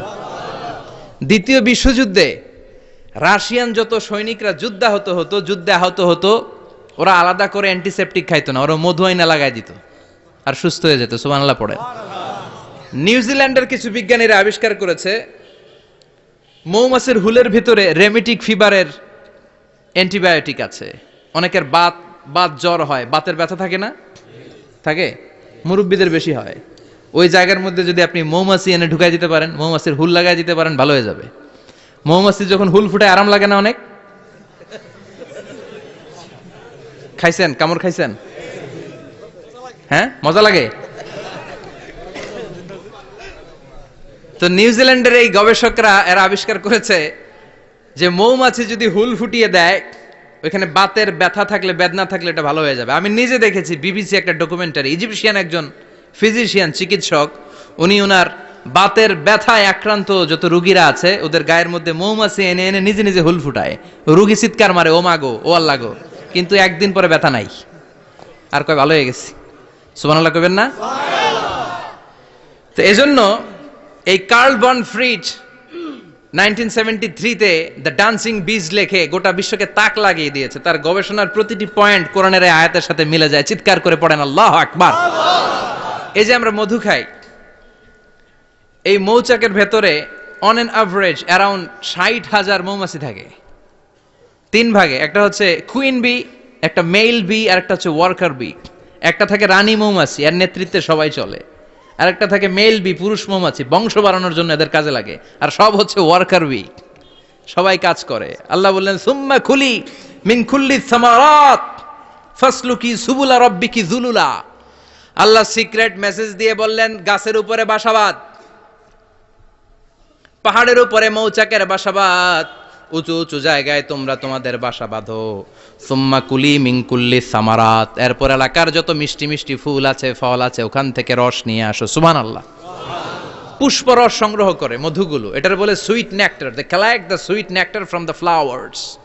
এবং মধুর মধ্যে এত চমৎকার জিনিস থাকার কারণ হচ্ছে মৌমাছিগুলো ওই এলাকার সব ধরনের ফুল, ভালো ভালো সুগন্ধযুক্ত ফুল ফল থেকে রস নিয়ে আসে। তো ওই গাছগুলোর মধ্যে বনাজি গাছ আছে না নাই? ঔষধি গাছ আছে না নাই? এজন্য মধুরে বলা হয় সব রোগের ঔষধ। যত বনাজি ঔষধি গাছের নির্যাস আর পুষ্প রস আছে, সব আল্লাহ মধুর ভিতরে ঢুকায়া মধুকে আল্লাহ ন্যাচারাল ভ্যাকসিন বানিয়ে দিয়েছেন। চিল্লায়ে পড়েন আল্লাহু আকবার। আল্লাহ বললেন সুম্মা কুলি মিন কুল্লি সামারাত, সব ফল আর ফুল থেকে এই নেকটার পুষ্পরস নিয়ে আসো। ফাসলুকি সুবুলা রাব্বিকি যুলুলা, যেমন যেমন গিয়েছিলা পথ চিনায় আবার ফিরে আসো। ইয়াখরুজু মিন বুতুনিহা শারাব, এরপর তাদের পেট থেকে বের হয় শারাব। মুখতালিফুন আলওয়ানু, এক একটা মধুর কালার হয়ে যায় এক এক রকম। কোন সুবহানাল্লাহ। সরষে ফুলের মধু একটু সাদা সাদা হয় না? আমি হচ্ছি মধু খাওয়ার পোক। আমি দেশে বিদেশে যেখানে গিয়েছি ফ্রেশ হানি আমি অনেক খুঁজেছি। ইয়ামানি একটা মধু পাওয়া যায়, ইয়ামানের সাওয়াহিলি এলাকায়, পাহাড়ি এলাকায়, একেবারে কুচকুচে কালো। আবার অনেক মধু আছে কিছুটা খয়েরি এবং হলুদ বর্ণের। কিন্তু সরষে ফুলের যে মধুটা, এটা অনেকটা সাদা। এই পুষ্পরস নিয়ে মৌমাছিগুলো মৌচাকের মধ্যে ঢেলে দেয় না, এগুলো খেয়ে ফেলে। প্রত্যেকটা মৌমাছির পেটের ভেতরে আল্লাহ 2টা করে স্টোমাক দিয়েছে, পাকস্থলী। সুবহানাল্লাহ পড়েন। এটাই Karl von Frisch the dancing bees বইয়ের মধ্যে লিখেছে গবেষণায়, যে 2টা পাকস্থলী। একটা পাকস্থলী দিয়ে মৌমাছি খায়, নিজে খেয়ে বাঁচে। আর একটা পাকস্থলী দিয়ে এই ফ্লাওয়ার নেক্টার, পুষ্পরস সংগ্রহ করে ওই পাকস্থলীতে রাখে। ওই পাকস্থলীর ভেতরে আল্লাহ একটা ন্যাচারাল এনজাইম দিয়েছেন। ওই এনজাইমের সাথে ওই পুষ্পরসটা মিক্সড হয়। তারপরে আরেকটা টিউব আছে, ওই টিউব দিয়ে মৌমাছি যে সেই বাসার মধ্যে মৌমাছি যে সেখানে সাপ্লাই করে দিয়ে আসে, মধু ঢুকিয়ে দিয়ে আসে। চিল্লায় পড়েন সুবহানাল্লাহ। তার মানে বিষয়টা এমন না ফুলের রস নিয়ে মৌচাকের দিয়ে আসলো, ফুলের রস সে নেয়, তার স্পেশাল একটা স্টোমাকের মধ্যে ঢুকায়, সেখানে এনজাইম দিয়ে, পাচক রস দিয়ে আল্লাহ এটাকে সমৃদ্ধ করে দেয়। তারপর আলাদা একটা নল দিয়ে, টিউব দিয়ে মৌচাকের ভেতরে ঢুকিয়ে দেয়। কোন সুবহানাল্লাহ। কি অসাধারণ পদ্ধতিতে আল্লাহ মধু বানালেন। আর কি সুন্দর মধু হাতের মধ্যে লয়া জিব্বা দিয়া চাটে আর গান গায়, মধু হই হই বিষাবাইলা। আছে না নাই? আল্লাহ শুকরিয়া নাই? মধু খায় আর গান গায়, মধু হই হই বিষাবাইলা, অনহারনে ভালোবাসার দাম নদিলা। আছে না নাই? ডাকাইত। এই মধু খেয়ে শুকরিয়া করতে হবে কার? চিৎকার করে বলেন শুকরিয়া করতে হবে কার? আল্লাহ বললেন ইয়াখরুজু মিন বুতুনিহা, এটা মধু সরাসরি চলে আসে না, ওর পেট থেকে বের হয়। মুখতালিফুন আলওয়ানুহু, বিভিন্ন রঙের মধু আছে না নাই? ব্ল্যাক কালারের মধু হয়, হোয়াইট হানি হয়, অর্গানিক হানি হয়, ক্রিমড হানি হয়, কত ধরনের মধু যে আল্লাহ পৃথিবীতে রেখেছে তার ইয়ত্তা নাই। এরপর আল্লাহ বললেন ফিহি শিফাউন লিন্নাস, মধুর ভেতরে শিফা দিয়েছে কে? আল্লাহ। এজন্য বিশ্বনবীর খাদ্য তালিকার মধ্যে মধু আছে না নাই? বিশ্বনবী সুগন্ধযুক্তওয়ালা মধু খেতেন, দুর্গন্ধযুক্তওয়ালা কোনো মধু মুখে নিতেন না। সুবহানাল্লাহ। বিশ্বনবীর জামানায় মাগাফির নামে একটা মধু ছিল, দুর্গন্ধযুক্ত, এটা কখনো বিশ্বনবী মুখে নিতে চাইতেন না। সুগন্ধযুক্ত মধু সবসময় বিশ্বনবী খেতেন। বিশ্বনবীর স্ত্রীরা এই সুগন্ধিযুক্ত মধু বোতলের মধ্যে প্রিজার্ভ করে রাখতেন বিশ্বনবীকে দেওয়ার জন্য। বিশ্বনবী প্রাণ ভরে এগুলো পান করতেন। সুবহানাল্লাহ। বিশ্বনবী যে সমস্ত খাদ্যগুলো পছন্দ করতেন হাদিসে এসেছে, বিশ্বনবী রুটি খেতেন, খেজুর খেতেন, খেজুর, খেজুর চিনেন? বালাহ, তামার, দুধ খেতেন, এই মধু খেতেন, জব খেতেন, বার্লি খেতেন, লাউ খেতেন, রুম্মান, ডালিম ফল, আনার ফল, আনার চিনেন? আনার, এই আনার খেতে পছন্দ করতেন বিশ্বনবী। মাশরুম খেতেন, মাশরুম, মাশরুম চিনেন? ব্যাঙ্গের ছাতার মতো। রেস্টুরেন্টে ইদানিং মাশরুমের স্যুপ পাওয়া যায়, এটা খাবেন। যাদের চোখের জ্যোতিতে সমস্যা, দৃষ্টিতে সমস্যা, খাবেন। হাদিসে এসেছে আল কামআতু মিনাল মান ওয়া মাউহা শিফাউন লিল আইন। মাশরুম হলো মান্না সালোয়ার মতো খাবার। মাশরুমের স্যুপ যারা খাবে, চোখের জ্যোতি যাদের কম, তাদের চোখের জ্যোতি বাড়িয়ে দিবে কে? বুখারীর বর্ণনা, কানা রাসূলুল্লাহ ইউহিব্বুল হালাওয়া ওয়াল আসাল, বিশ্বনবী মিষ্টান্ন খেতে বড্ড পছন্দ করতেন, আবার বিশ্বনবী বেশি বেশি মধু খেতে পছন্দ করতেন। সুবহানাল্লাহ। কোরআনে দুইটা জিনিসের ক্ষেত্রে আল্লাহ শিফা যোগ করেছেন, যে দুইটা জিনিসের সাথে সম্পৃক্ত হলে শিফা। এক হচ্ছে কোরআন পড়লে শিফা, অনুনাজ্জিলু মিনাল কোরআনি মা হুয়া শিফা। আবার কোরআনে এই আয়াতের ক্ষেত্রে বলা হয়েছে শিফা ফিহি শিফাউন লিন্নাস। এজন্য সাইয়েদানা ইবনে মাসউদ এই উম্মাকে উদ্দেশ্য করে বলেছেন আলাইকুম বিশিফাইন, তোমাদের উচিত দুইটা জিনিস থেকে শিফা নেয়া। এক হলো কোরআন, দুই হলো আসাল মানে মধু। কোন সুবহানাল্লাহ। কোরআন তেলাওয়াত করলে অসুস্থরে সুস্থ করে দেয় কে? সূরা ফাতিহা তেলাওয়াত করলে অসুস্থকে সুস্থ বানিয়ে দেয় কে? আবার মধু খেলে সুস্থ বানিয়ে দেয় কে? মধু খেয়ে প্রশংসা করবেন কার? নাকি মধু হই হই বিষাবাইলা বলবেন এগুলা কখনো? খাঁটি মধু খেতে হবে। খাঁটি মধু চিনার উপায় হচ্ছে এটাতে পিঁপড়া জমে না, এটা ফ্রিজে রাখলে জমাট বাঁধে না, এটাতে দুর্গন্ধ হয় না। এক গ্লাস পানির মধ্যে এক ড্রপ মধু ছেলে দিলে এটা পানির সাথে না মিশে একেবারে নিচে চলে যায়। খাঁটি মধু খেতে হবে। তাহলে ফিহি শিফাউন লিন্নাস। কত কিছু দিয়ে যে আল্লাহ এটাকে সমৃদ্ধ করেছেন। এটার মধ্যে গ্লুকোজ আছে, এটার মধ্যে সুক্রোজ আছে, ফ্রুকটোজ আছে, প্রোটিন আছে, মিনারেলস আছে, ক্যালসিয়াম আছে, ভিটামিন আছে। খাইলেই শরীর গরম হয়ে যায়। সুবহানাল্লাহ। এজন্য শীতকালে বেশি বেশি খাবেন, জাম্পার লাগবে না। শীতকালে মধু খেয়ে রাত্রে বেলায় বের হবেন, আর মাফলার পেঁচিয়ে বের হওয়া লাগবে না। সুবহানাল্লাহ পড়েন। তার মানে আল্লাহ বললেন ইয়াসিন ওয়াল কোরআনিল হাকিম, প্রজ্ঞাময় বিজ্ঞানময় কোরআনের কসম। এরপরে আল্লাহ বললেন গোলাম ওয়া ইন্নালাকুম ফিল আনআমি লাইবরা, প্রাণীকুলের দিকে নজর করে তাকাও, প্রাণীকুলের মধ্যে আমি তোমাদের জন্য নিদর্শন রেখেছি। নুসকিকুম মিম্মা ফি বুতুনিহি, এই প্রাণীকুলের পেট থেকে একটা চমৎকার জিনিস আমি বের করে দেই, এটার নাম হচ্ছে দুধ। এটা কি? দেখেন, একই আয়াতের মধ্যে আল্লাহ মধুর কথাও বললেন, আবার দুধের কথাও বললেন। দুধটা কিভাবে হয়, উৎপন্ন হয়, মধু কেমনে হয়, ইঞ্চি ইঞ্চি কথা এই কোরআনের ভেতরে তুলে ধরলেন কে? আল্লাহ বললেন মিমবাইনি ফারসিউ ওয়াদামিল লাবানা, গোবর আর রক্তের মাঝখান দিয়ে আমি দুধ বের করি। সুবহানাল্লাহ পড়েন।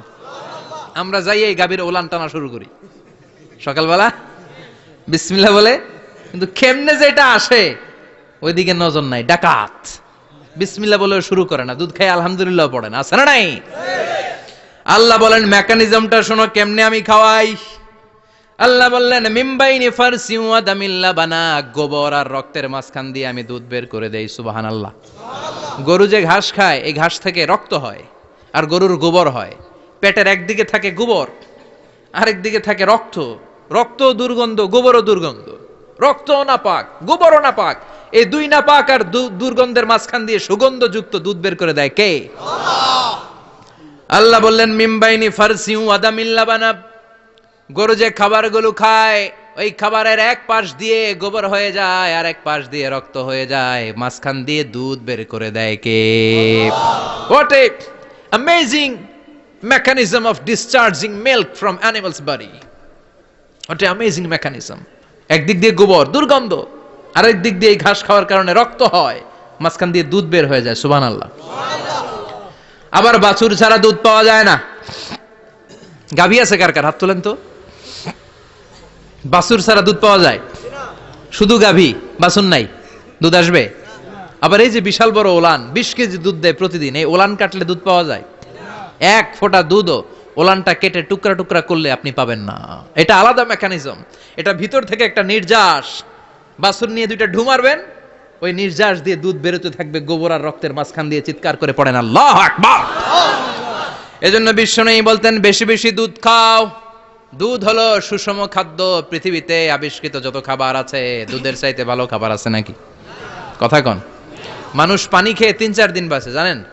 আর পানির মধ্যে লবণ দিলে 7-8 দিন বাঁচতে পারবেন। আর দুধ পাইলে আজীবন বাঁচবেন আপনি। দুধ খেয়ে যদি হজম করতে পারেন, দুধ খেয়ে হজম করতে পারলে আজীবন বেঁচে যাবেন। সুষম খাদ্য। বিশ্বনবী যে রাতে মেরাজে যাবেন, সিদরাতুল মুনতাহা পার হওয়ার পরে বিশ্বনবীর পরীক্ষা শুরু হলো। বিশ্বনবীকে বুখারীর বর্ণনা 3টা গ্লাস দেয়া হলো। কাদাহ ফিহি লাবান, এক গ্লাসের মধ্যে দুধ ছিল। ওয়া কাদাহ ফিহি আসাল, আর এক গ্লাসের মধ্যে ছিল মধু। আর এক গ্লাসের মধ্যে ছিল মদ। কাদাহুন ফিহি খামার। বিশ্বনবীকে 3টা গ্লাস দিয়ে বলা হলো, নবী চুজ করেন কোনটা নেবেন। এক গ্লাসে মধু, আর এক গ্লাসে দুধ, আর এক গ্লাসের মধ্যে বিশ্বনবীকে দেয়া হলো মদ। বিশ্বনবী বললেন যে এই গ্লাসের ভেতরে দুধ আছে, আমি ওই পেয়ালাটা নিলাম। সাইয়েদনা জিব্রাইল বললেন, ইয়া রাসূলুল্লাহ আখাস্তাল ফিতরা, আপনি যেমন নিছেন তেমন। সুবহানাল্লাহ কইবেন না? বিশ্বনবী দুধ খেতে পছন্দ করতেন। আর বিশ্বনবী বলতেন, আলাইকুম বি আলবানিল বাকার, বেশি বেশি গরুর দুধ খাবা। ফা ইন্নাহা তুরাম্মু মিনাল আশজার, কেননা এটা সবুজ লতা পাতা ঘাস পাতার নির্যাস। গরু কি খায়? ঘাস খায় না? এই ঘাসের নির্যাস হচ্ছে দুধ। বিশ্বনবী বলতেন বেশি বেশি দুধ খাবা। ফিহি শিফা, এর মধ্যে শিফা আছে। ফি লাবানিহা শিফা ওয়া লুহুমিহা দা, গরুর দুধে আছে শিফা, গরুর গোশতের মধ্যে আছে রোগ। সুবহানাল্লাহ কোন। কত বড় ফিলোসোফার বিশ্বনবী। বিশ্বনবী বলে গিয়েছেন গরুর দুধ বেশি খাও, কিন্তু গোশ বেশি খাইও না। আর আমরা গরুর গোশ পাইলে কোপায় ফেলাই। সাদা ভাত আর ঝাল গরুর মাংস যদি হয়, ওই যে অনেকের জিহ্বায় পানি চলে আসছে। সুবহানাল্লাহ কইবেন না? বিশ্বনবী বলতেন দুধ খাও, গোশ খাইও কম। গরুর গোশত কম খাবা, গরুর দুধ বেশি খাবা। সুস্থ রাখবে কে? আল্লাহ। আবার বিশ্বনবী মায়েদেরকে বলেছেন, ও মায়েরা, সন্তান হওয়ার পরে 2 বছর দুধ খাওয়াবা। আল্লাহু আকবার। ওয়াল ওয়ালিদাতু ইউরদি'না আওলাদাহুন্না হাওলাইনি কামিলাইনি লিমান আরাদা আন ইউতিম্মার রাদাআ। সন্তান যারা পেয়েছো মায়েরা, বোনেরা, 2 বছর দুধ খাও। সন্তানকে সুস্থ রাখবে কে? আল্লাহ। বাচ্চা ডেলিভারির পরপরই আল্লাহ তাআলা মায়ের বুকে একটা দুধ দেয়, এটাকে বলে শাল দুধ। এটা হচ্ছে বাচ্চার জীবনের প্রথম প্রাকৃতিক টিকা। সুবহানাল্লাহ কয় না? সুবহানাল্লাহ। এটা বেবির জীবনে ন্যাচারাল প্রাকৃতিক টিকা, প্রতিষেধক আল্লাহ দিয়ে দিয়েছে।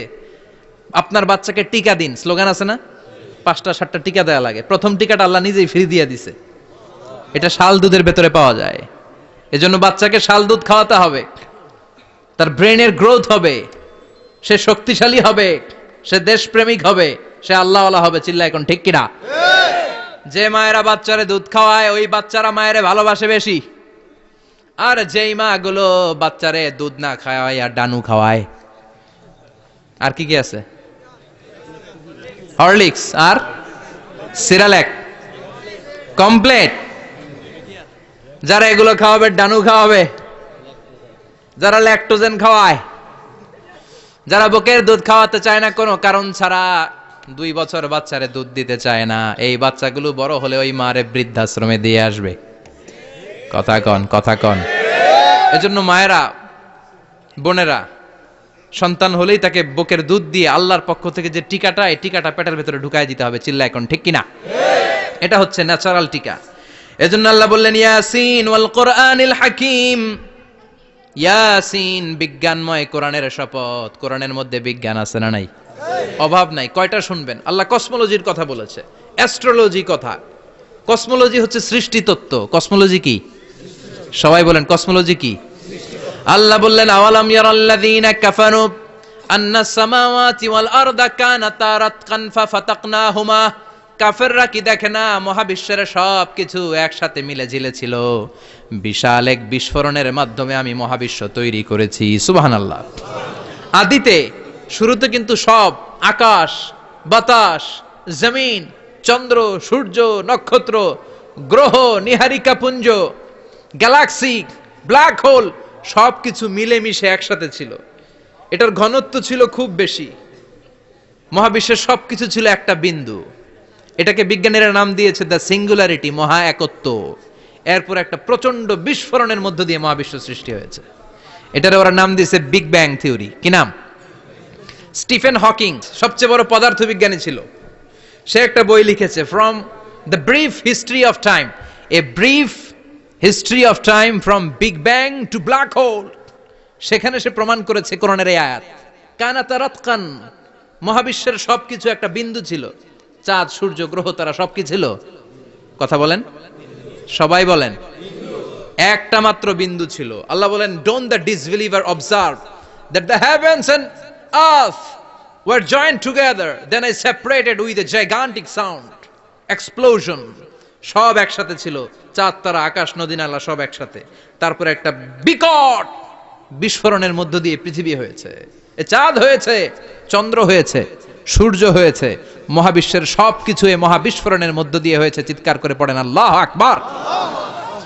এই যে ছোট্ট পৃথিবীতে আমরা বসে আছি, এই পৃথিবীর চেয়ে সূর্য 13 লক্ষ গুণ বড়। চিল্লায় পড়েন আল্লাহু আকবার। এটা কি বাড়ির কাছের কথা? 13 লক্ষ গুণ বড়, কল্পনা করা যায়? তার মানে কি সূর্যই সবচেয়ে বড়? না, সূর্যের চেয়ে অনেক বড় বড় তারা আছে। ব্যাটেল জিউস নামে একটা তারা আছে মহাকাশে, যেটা যে সূর্য পৃথিবীর চেয়ে 13 লক্ষ গুণ বড়। এই ব্যাটেল জিউস তারা সূর্যের চেয়ে 33 কোটি গুণ বড়। এই ব্যাটেল জিউস তারাটাই কি সবচেয়ে বড়? না, এর চেয়েও কত বড় তারা যা আছে কোনো হিসাব নাই। এরকম বিশাল বিশাল তারা ঘুরতে ঘুরতে মাওয়াকিউন নুজুম, ব্ল্যাক হোল নামে একটা রেঞ্জ আছে। এই রেঞ্জের মধ্যে যদি ঢুকে যায়, ছোট্ট বাচ্চার মুখে চকলেট দিলে বাচ্চা যেমনি চকলেট চুষে খেয়ে ফেলে, এই বিশাল বিশাল তারাগুলো ব্ল্যাক হোলের মধ্যে ঢুকলে এক মুহূর্তের মধ্যে নিঃশেষ হয়ে যায়। চিল্লায় পড়েন আল্লাহু আকবার। এজন্য আল্লাহ বললেন, ফালা উকসিমু বিমাওয়াকিউন নুজুম, এই তারকা নিঃশেষ হওয়ার যে জায়গাটা, এই জায়গার কসম আমি কোরআনের মধ্যে খেলাম। এই ব্ল্যাক হোলের রেঞ্জের ভেতরে তারা আসলে মুহূর্তের মধ্যে নিঃশেষ বানিয়ে দেয় কে? একটা তারার চেয়ে আরেকটা তারা বড়। এরকম হাজার কোটি তারা মিলে আমাদের গ্যালাক্সি। এই গ্যালাক্সির নাম হচ্ছে মিল্কি ওয়ে। কি নাম? আমাদের গ্যালাক্সির নাম কি? সবাই বলেন তো। Milky way. কি নাম? এরকম একটা গ্যালাক্সি না, লক্ষ কোটি গ্যালাক্সি আছে। আমাদের গ্যালাক্সির পরে সবচেয়ে কাছের গ্যালাক্সির নাম অ্যান্ড্রোমেডা। কি নাম? এই অ্যান্ড্রোমেডা গ্যালাক্সি আমাদের গ্যালাক্সি থেকে 2.5 মিলিয়ন লাইট ইয়ার দূরে, মানে 25 লক্ষ লাইট ইয়ার। সুবহানাল্লাহ কইবেন না? আলোর গতি হচ্ছে পৃথিবীতে সবচাইতে বেশি বর্তমান সময় পর্যন্ত, জানেন? সেকেন্ডে কত মাইল? 1,86,000 মাইল। এক সেকেন্ডে আলো ছুটে 1,86,000 মাইল বেগে। এত বেগের কোন প্লেন বা রকেট নিয়ে যদি আপনি আমাদের গ্যালাক্সি থেকে মিল্কি ওয়ে থেকে অ্যান্ড্রোমেডাতে যেতে চান, তাহলে আপনার 25 লক্ষ বছর লেগে যাবে। সুবহানাল্লাহ বাড়িতে যায় বললেন। এরপর আল্লাহ বললেন, ওয়াস সামাআ বানাইনাহা বিআইদিন ওয়া ইন্না লামুসিউন, আকাশ আমি বানালাম, গ্যালাক্সি আমি বানালাম, বানানোর পর থেকে সবগুলোর আমি প্রশস্ত করতে শুরু করে দিলাম। সব ছিল ক্ষুদ্র, একটা বিন্দুর মধ্যে আমি বিস্ফোরণ করলাম একটা আওয়াজ দিয়ে। আওয়াজটা ছিল কুন। আওয়াজটা ছিল কি? জোরে কোন, আবার কোন। কুন ফায়া ইন্নামা আমরুহু ইযা আরাদা শাইআন আন ইয়াকুলা লাহু কুন ফায়াকুন। আল্লাহ যখন কিছু করতে চান শুধু বলেন কুন, শুধু বলেন বি। কুন মানে বি, ইট ওয়াজ, এটা হয়ে যায়। হাও বলতে দেরি। এই মহাবিস্ফোরণের নেপথ্যে যে শব্দটা ছিল সেটা ছিল কুন। সেটা ছিল কি? আল্লাহ কুন বলতে দেরি, মুহূর্তের মধ্যে বিগ ব্যাং, বিশাল এক্সপ্লোশন। তারপর থেকে মহাবিশ্ব ছড়াচ্ছে। আল্লাহ বলছেন এই কোরআনের ভেতরে বলে দিয়েছেন, ওয়া ইন্না লামুসিউন, আমি এই মহাবিশ্বকে, এই গোটা ইউনিভার্সকে আমি প্রতিনিয়ত সম্প্রসারিত করছি। প্রতিনিয়ত এটা বড় হচ্ছে, সম্প্রসারিত হচ্ছে। চিল্লায় বলেন আল্লাহু আকবার। আজ থেকে মাত্র 20 বছর আগে এটা তারা আবিষ্কার করেছে। এটা কোন সাল? 2000। 20 বছর পেছনে গেলে কত? 1998, তাই না? এই 1998 সালে তারা আবিষ্কার করেছে সুপারনোভা কসমোলজি প্রজেক্ট। এই সুপারনোভা কসমোলজি প্রজেক্টে তারা এই সিদ্ধান্তে এসেছে যে মহাবিশ্ব কোন নামক এক বিস্ফোরণের পর থেকে যে সম্প্রসারিত হচ্ছে, আজ পর্যন্ত এটা শুধু বাড়ছে আর বাড়ছে, অ্যাক্সেলারেটিং হচ্ছে, এক্সপান্ডিং হচ্ছে, এটা কমছে না, কিয়ামত পর্যন্ত এটা বাড়তেই থাকবে। চিৎকার করে পড়েন আল্লাহু আকবার। এজন্য আল্লাহ বললেন ইয়াসিন ওয়াল কোরআনিল হাকিম, বিজ্ঞানময় প্রজ্ঞাময় কোরআনের শপথ। এই কোরআনের ভেতরে আমি কসমোলজির কথা বলেছি, অ্যাস্ট্রোলজির কথা বলেছি, জিওলজির কথা বলেছি, ফিজিক্সের কথাও বলেছি। সুবহানাল্লাহ। ফিজিক্স মানে কি? পদার্থ। পদার্থের সবচেয়ে বড় উপাদান হচ্ছে লোহা। লোহার কথা কিন্তু কোরআনে নাই। আছে? কই আছে? হ্যাঁ, সূরাতুল হাদিদ, লোহার নামে একটা সূরাই দিয়েছে আল্লাহ কোরআনে। সুবহানাল্লাহ পড়বেন না? সূরার নাম সূরাতুল হাদিদ। সূরার নাম কি? চিল্লায় বলেন সূরার নাম সূরাতুল হাদিদ। হাদিদ মানে লোহা। আল্লাহ বললেন ওয়া আনজালনাল হাদিদা ফীহি বা'সুন শাদীদ।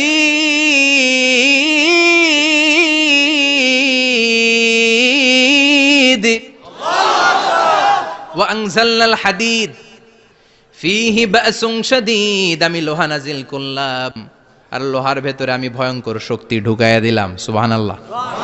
ফিহি মানাফিউ লিন-নাস, লোহার ভেতরে মানুষের জন্য অনেক কল্যাণ আছে। সুবহানাল্লাহ। লোহা ছাড়া পৃথিবীতে কিছু হয়? আংটি বানাতে লোহার দরকার আছে না নাই? ঘড়ি বানাতে, গাড়ি বানাতে, বাড়ি বানাতে, মোবাইল বানাতে, হেলিকপ্টার, প্লেন, রকেট, মাইকের স্ট্যান্ড। সুবহানাল্লাহ কোন? এমন কোন জিনিস নাই যেটার মধ্যে লোহা লাগে না। এজন্য আল্লাহ বললেন এই লোহার নামে আমি একটা সূরা ডেডিকেট করলাম, ওয়া আনজালনাল হাদিদ ফিহি বা'সুন শাদীদ। আমি লোহাকে নাজিল করেছি। আল্লাহ বলেছেন, খেয়াল করে শব্দটা শুনেন, ওয়া আনজালনাল হাদিদ, আমি লোহাকে উপর থেকে নাজিল করেছি। কি করেছি? কথা বলেন। তার মানে লোহা পৃথিবীতে ছিল না, নাজিল করছে কে? লোহা পৃথিবীতে ছিল? পৃথিবীতে ছিল। পৃথিবীতে থাকলে নাজিল করবেন কেন? এই যে কোরআনটা পৃথিবীতে আগে ছিল, নাজিল করছে কে? কোন ফেরেশতাকে দিয়ে? সাইয়েদনা জিবরাইল। কোন নবীর উপর? বিশ্বনবী মুহাম্মদুর রাসূলুল্লাহ। আল্লাহু আকবার। তার মানে ওহী পৃথিবীতে ছিল না, আল্লাহ উপর থেকে নাজিল করেছেন। নুজুল মানে উপর থেকে নিচের দিকে আসা। এই নুজুল শব্দ ব্যবহার করে আল্লাহ বললেন ওয়া আনজালনাল হাদিদ, লোহাকে আমি নাজিল করেছি। তার মানে লোহা পৃথিবীর উপাদান নয়, লোহা এসেছে উপর থেকে। কোন সুবহানাল্লাহ। বিজ্ঞানীরা, পদার্থবিদরা গবেষণা করে এটাই পেয়েছেন, লোহা আসলে পৃথিবীর না। লোহা পৃথিবীতে উৎপাদন করা হয় নাই।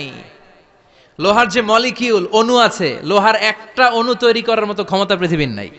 ইভেন এই সৌরজগতের কোনো কিছুর নাই। সূর্যের তাপেও লোহা তৈরি হতে পারে। লোহার ছোট্ট একটা অণু তৈরি করতে কমপক্ষে 1 কোটি ডিগ্রি সেলসিয়াস তাপের প্রয়োজন হয়। তার মানে এটা পৃথিবীর কোনো উপাদান নয়, এটা আনজালনাল হাদিদ। আল্লাহ বলেন মহাবিস্ফোরণের কারণে গলিত অন্য কোনো তারার ভেতর থেকে লোহার উপাদান আমি পৃথিবীর ভিতরে এনে ঢুকিয়ে দিয়েছি। তার মানে পদার্থের কথা কোরআনে আছে না নাই? সুবহানাল্লাহ কইবেন না? এরপরে বায়োলজির কথা আছে না নাই? বায়োলজিক্যাল অ্যাসপেক্ট অফ মাউন্টেইনস, কেমন করে পাহাড়ি রেঞ্জ তৈরি হলো, আছে না নাই? ওয়াজআলনাল জিবালা আওতাদা, পাহাড়কে আমি পেরেক মেরে দিয়েছি।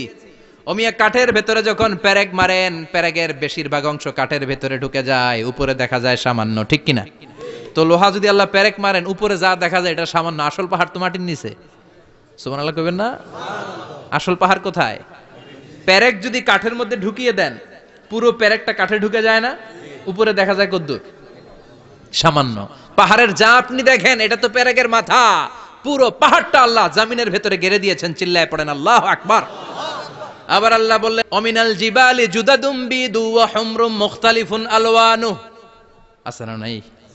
ওয়া গারাবিবু সুদ, আল্লাহ বলেন নানা রঙের পাহাড় পর্বত মহাবিশ্বে আমি তৈরি করেছি। কোন পাহাড় হচ্ছে রক্তিম বর্ণের, কোন পাহাড়কে বানিয়েছি আমি কৃষ্ণ বর্ণের, কোন পাহাড়কে বানিয়েছি আমি শুভ্র বর্ণের, কোন পাহাড়ের রং কালো, কোনটা সাদা, কোনটা নীল, আছে না নাই? মহাবিশ্ব যখন তৈরি হয়েছে, পৃথিবীর মধ্যে 7টা টেকটনিক প্লেট তৈরি হয়েছে। 7 tectonic plates create the mountain range on earth. পৃথিবীতে এই পাহাড় তৈরির কারণ হচ্ছে 7টা প্লেট। এগুলোরে 7 টেকটনিক প্লেট বলে। এই প্লেটগুলোর কারণে পৃথিবীতে এই রং বেরঙের পাহাড় তৈরি হয়েছে। কত রঙের যে পাহাড় আছে আরব বিশ্বে, পাথরের পাহাড়, বাংলাদেশে মাটির পাহাড়, ব্রুনাই, সিঙ্গাপুর, ইন্দোনেশিয়াতে যদি যান আরেক ধরনের পাহাড়। চায়নার একটা শহর আছে গানজু সিটি, কি নাম? এই গানজু সিটিতে একটা পাহাড় আছে রেইনবো মাউন্টেন। ওখানে 7 রঙের পাহাড় পাওয়া যায় এক জায়গায়। সুবহানাল্লাহ কইবেন না? রেইনবো মানে কি? রংধনু। রংধনুর কয় রং? কথা কন। ছোটবেলা আমরা মুখস্থ রাখতাম বেনিয়া সহকলা, বেতে বেগুনি, নিতে নীল, আতে আসমানি, শতে সাদা, হতে হলুদ, কতে কালো, লাতে লাল। সুবহানাল্লাহ নাই? মনে রাখার কি অসাধারণ পদ্ধতি। তো এই রেইনবো মাউন্টেন, রংধনুর 7 রঙের পাহাড় এক জায়গায় পাওয়া যায়। এখানে সাদা পাহাড়, এখানে সবুজ পাহাড়, এখানে নীল পাহাড়, ওখানে লাল পাহাড়, এখানে কালো পাহাড়। এই চায়নার গানজু সিটিতে আল্লাহ তাআলা 7 রঙের পাহাড় এক জায়গায় রেখেছেন। চিৎকার করে বলেন আল্লাহু আকবার। তার মানে বায়োলজির কথাও কোরআনের ভেতরে আছে না নাই? এরপর আল্লাহ বললেন কেমন করে আকাশ থেকে আমি পানি নাজিল করে, এটাও কোরআনে আছে না নাই? আমরা ছোটবেলা পড়েছি ওয়াটার সাইকেল, হাইড্রোলজিক্যাল সাইকেল, কেমন করে সূর্যের তীব্র তাপ সাগর থেকে পানিকে জলীয় বাষ্প করে উপসে নেয়, উপরে নিয়ে সেটাকে পুঞ্জীভূত করে দেয়, ঘনীভূত করে দেয়, মেঘ হয়ে যায়, সেখান থেকে ঝিরিঝিরি ঝিরিঝিরি বৃষ্টি পড়ে, আছে না নাই? আর ওই বৃষ্টির গান আমরা গাই, এই বৃষ্টি ভেজা রাতে তুমি চলে যেও না। ওই বৃষ্টি পেয়ে আল্লাহর কাছে দোয়া করে না? বিশ্বনবী বলেন রহমতের বৃষ্টির নিচে দাঁড়িয়ে কেউ যদি হাত তুলে দোয়া করে, ওই দোয়া কবুল করে কে? আবার আকাশের মধ্যে মেঘের ঘনঘটা দেখলে বিশ্বনবী পেরেশান হয়ে যেতেন, হয়রান হয়ে যেতেন, আর আল্লাহর কাছে বলতেন আল্লাহ এই মেঘ দিয়ে তুমি আমাদেরকে আযাব দিও না, তুমি আমাদেরকে গজব দিও না, তুমি আমাদেরকে শেষ করে দিও না, এই মেঘ থেকে তুমি আমাদেরকে রহমতের বৃষ্টি দাও। পড়ে না আমিন। বৃষ্টি দেখলে বিষ্ণু বলতেন আল্লাহুম্মা সাইয়িবান নাফিআ, ইয়া গাউসু আগিসনা গাউসান মুগীসান মারিআন মারিআন নাফিআন গায়রা দার আজিলান গায়রা আজিল। হে আল্লাহ এই বৃষ্টি থেকে তুমি ঠান্ডা রহমতের পানি দাও। কি দাও? আল্লাহ মেঘ দে, পানি দে, ছায়া দে রে তুহু, আল্লাহ মেঘ দে। পড়েন পড়েন, আল্লাহ মেঘ দে, পানি দে, ছায়া দে রে তুহু, আল্লাহ মেঘ দে। এই ওয়াটার সাইকেলের কথা আল্লাহ বলেছেন। আলম তারা আন্নাল্লাহ ইউসজি সাহাবান। কাফের নাস্তিক যেগুলো সমাজের আবর্জনা খড়কুটা, ওরা কি দেখে না কেমন করে আমি বাতাসকে জলীয় বাষ্প করে আকাশে তুলি, বায়ুমণ্ডলে নিয়ে যাই, সুম্মা ইউআল্লিফু বাইনাহুম, জলীয় বাষ্পগুলারে তখন আমি ঘনীভূত করি, সুম্মা ইয়াজআলুহু রুকামান, এরপরে আমি মেঘে পরিণত করি, ফাতারাল ওয়াদকা ইয়াখরুজু মিন খিলালিহি, তারপর মেঘের ভেতর থেকে ঝিরিঝিরি ঝিরিঝিরি বৃষ্টি নাজিল করে কে? আবার আল্লাহ বললেন পানি থেকে আমি পৃথিবীর সব প্রাণগুলারে বানালাম, ওয়াজআলনা মিনাল মাই কুল্লা শাইইন হাই আফালা ইয়াকিলুন, পানির ভেতর থেকে সব প্রাণের উৎপত্তি পৃথিবীর মধ্যে ঘটিয়ে দিয়েছে কে? বিজ্ঞানীরা স্বীকার করেছে পৃথিবীতে যত প্রাণ পাওয়া যায়, যত প্রাণের ব্লুপ্রিন্ট পাওয়া যায়, সব এসেছে পানি থেকে। চিৎকার করে বলেন কোত্থেকে? পানি নাই তো প্রাণ নাই, পানিও আছে প্রাণও আছে। কোন সুবহানাল্লাহ। বিজ্ঞানীদের ধারণা, তারা ধারণা করে বলেছে পৃথিবীর প্রথম প্রাণের নাম হচ্ছে অ্যামিবা। কি নাম? ওরা বলেছে এটা এককোষী জীব, it's a very small unicellular organism found ever in the world. পৃথিবীতে পাওয়া প্রথম এককোষী প্রাণীর নাম হচ্ছে অ্যামিবা। এটা এসেছে শৈবালের মতো, এরপরে জুপ্লাংটন, ফাইটোপ্লাংটন, ব্যাকটেরিও প্লাংটন, একটার পর একটা স্পিসিজ প্রজাতি পৃথিবীতে ডেভেলপ করেছে। কোন সুবহানাল্লাহ। এই পানির কথা কোরআনের ভেতরে বলে দিল কে? এজন্য আল্লাহ বললেন ওয়াল কোরআনিল হাকীম, বিজ্ঞানময় কোরআনের শপথ। এই কোরআনটা বিজ্ঞানের ঠাসা, এই কোরআন আশ্চর্যের শেষ নাই, এই কোরআন কোনোদিন পুরাতন হয় না। এই কোরআনের ভেতরে আল্লাহ দিয়েছেন হেদায়েতের মশাল, আর কোরআনটাকে বানিয়েছেন বিজ্ঞানের সুউচ্চ মিনার। জোরে কোন সুবহানাল্লাহ। তার মানে কোরআনে আমরা কি পেলাম? দুধের কথা পেলাম, মধুর কথা পেলাম, কিভাবে ডায়েট করবেন সেটা আমরা পেলাম, আমরা কসমোলজি পেলাম, অ্যাস্ট্রোলজি পেলাম, বায়োলজি পেলাম, ফিজিক্স পেলাম, ওয়াটার সাইকেল পেলাম। এবার পাতালপুরীর কথার দরকার আছে না নাই? পৃথিবীর একেবারে গভীরতম গভীরে কি আছে এটা কিন্তু কোরআনে নাই, আছে। পৃথিবীর মাঝখানে যে উত্তপ্ত লাভার আগুন, এটা আপনারা জানেন? পৃথিবীর উপর দিয়ে আমরা ঠান্ডা পৃথিবীতে ঘুরে বেড়াই, কিন্তু এর ভিতরে কিন্তু আগুন, লাভা। আল্লাহ কোরআনের মধ্যে ফুটন্ত টকবগে সাগরের কসম খেয়েছেন। আল্লাহ বলেছেন ওয়াল বাহরিল মাসজুর,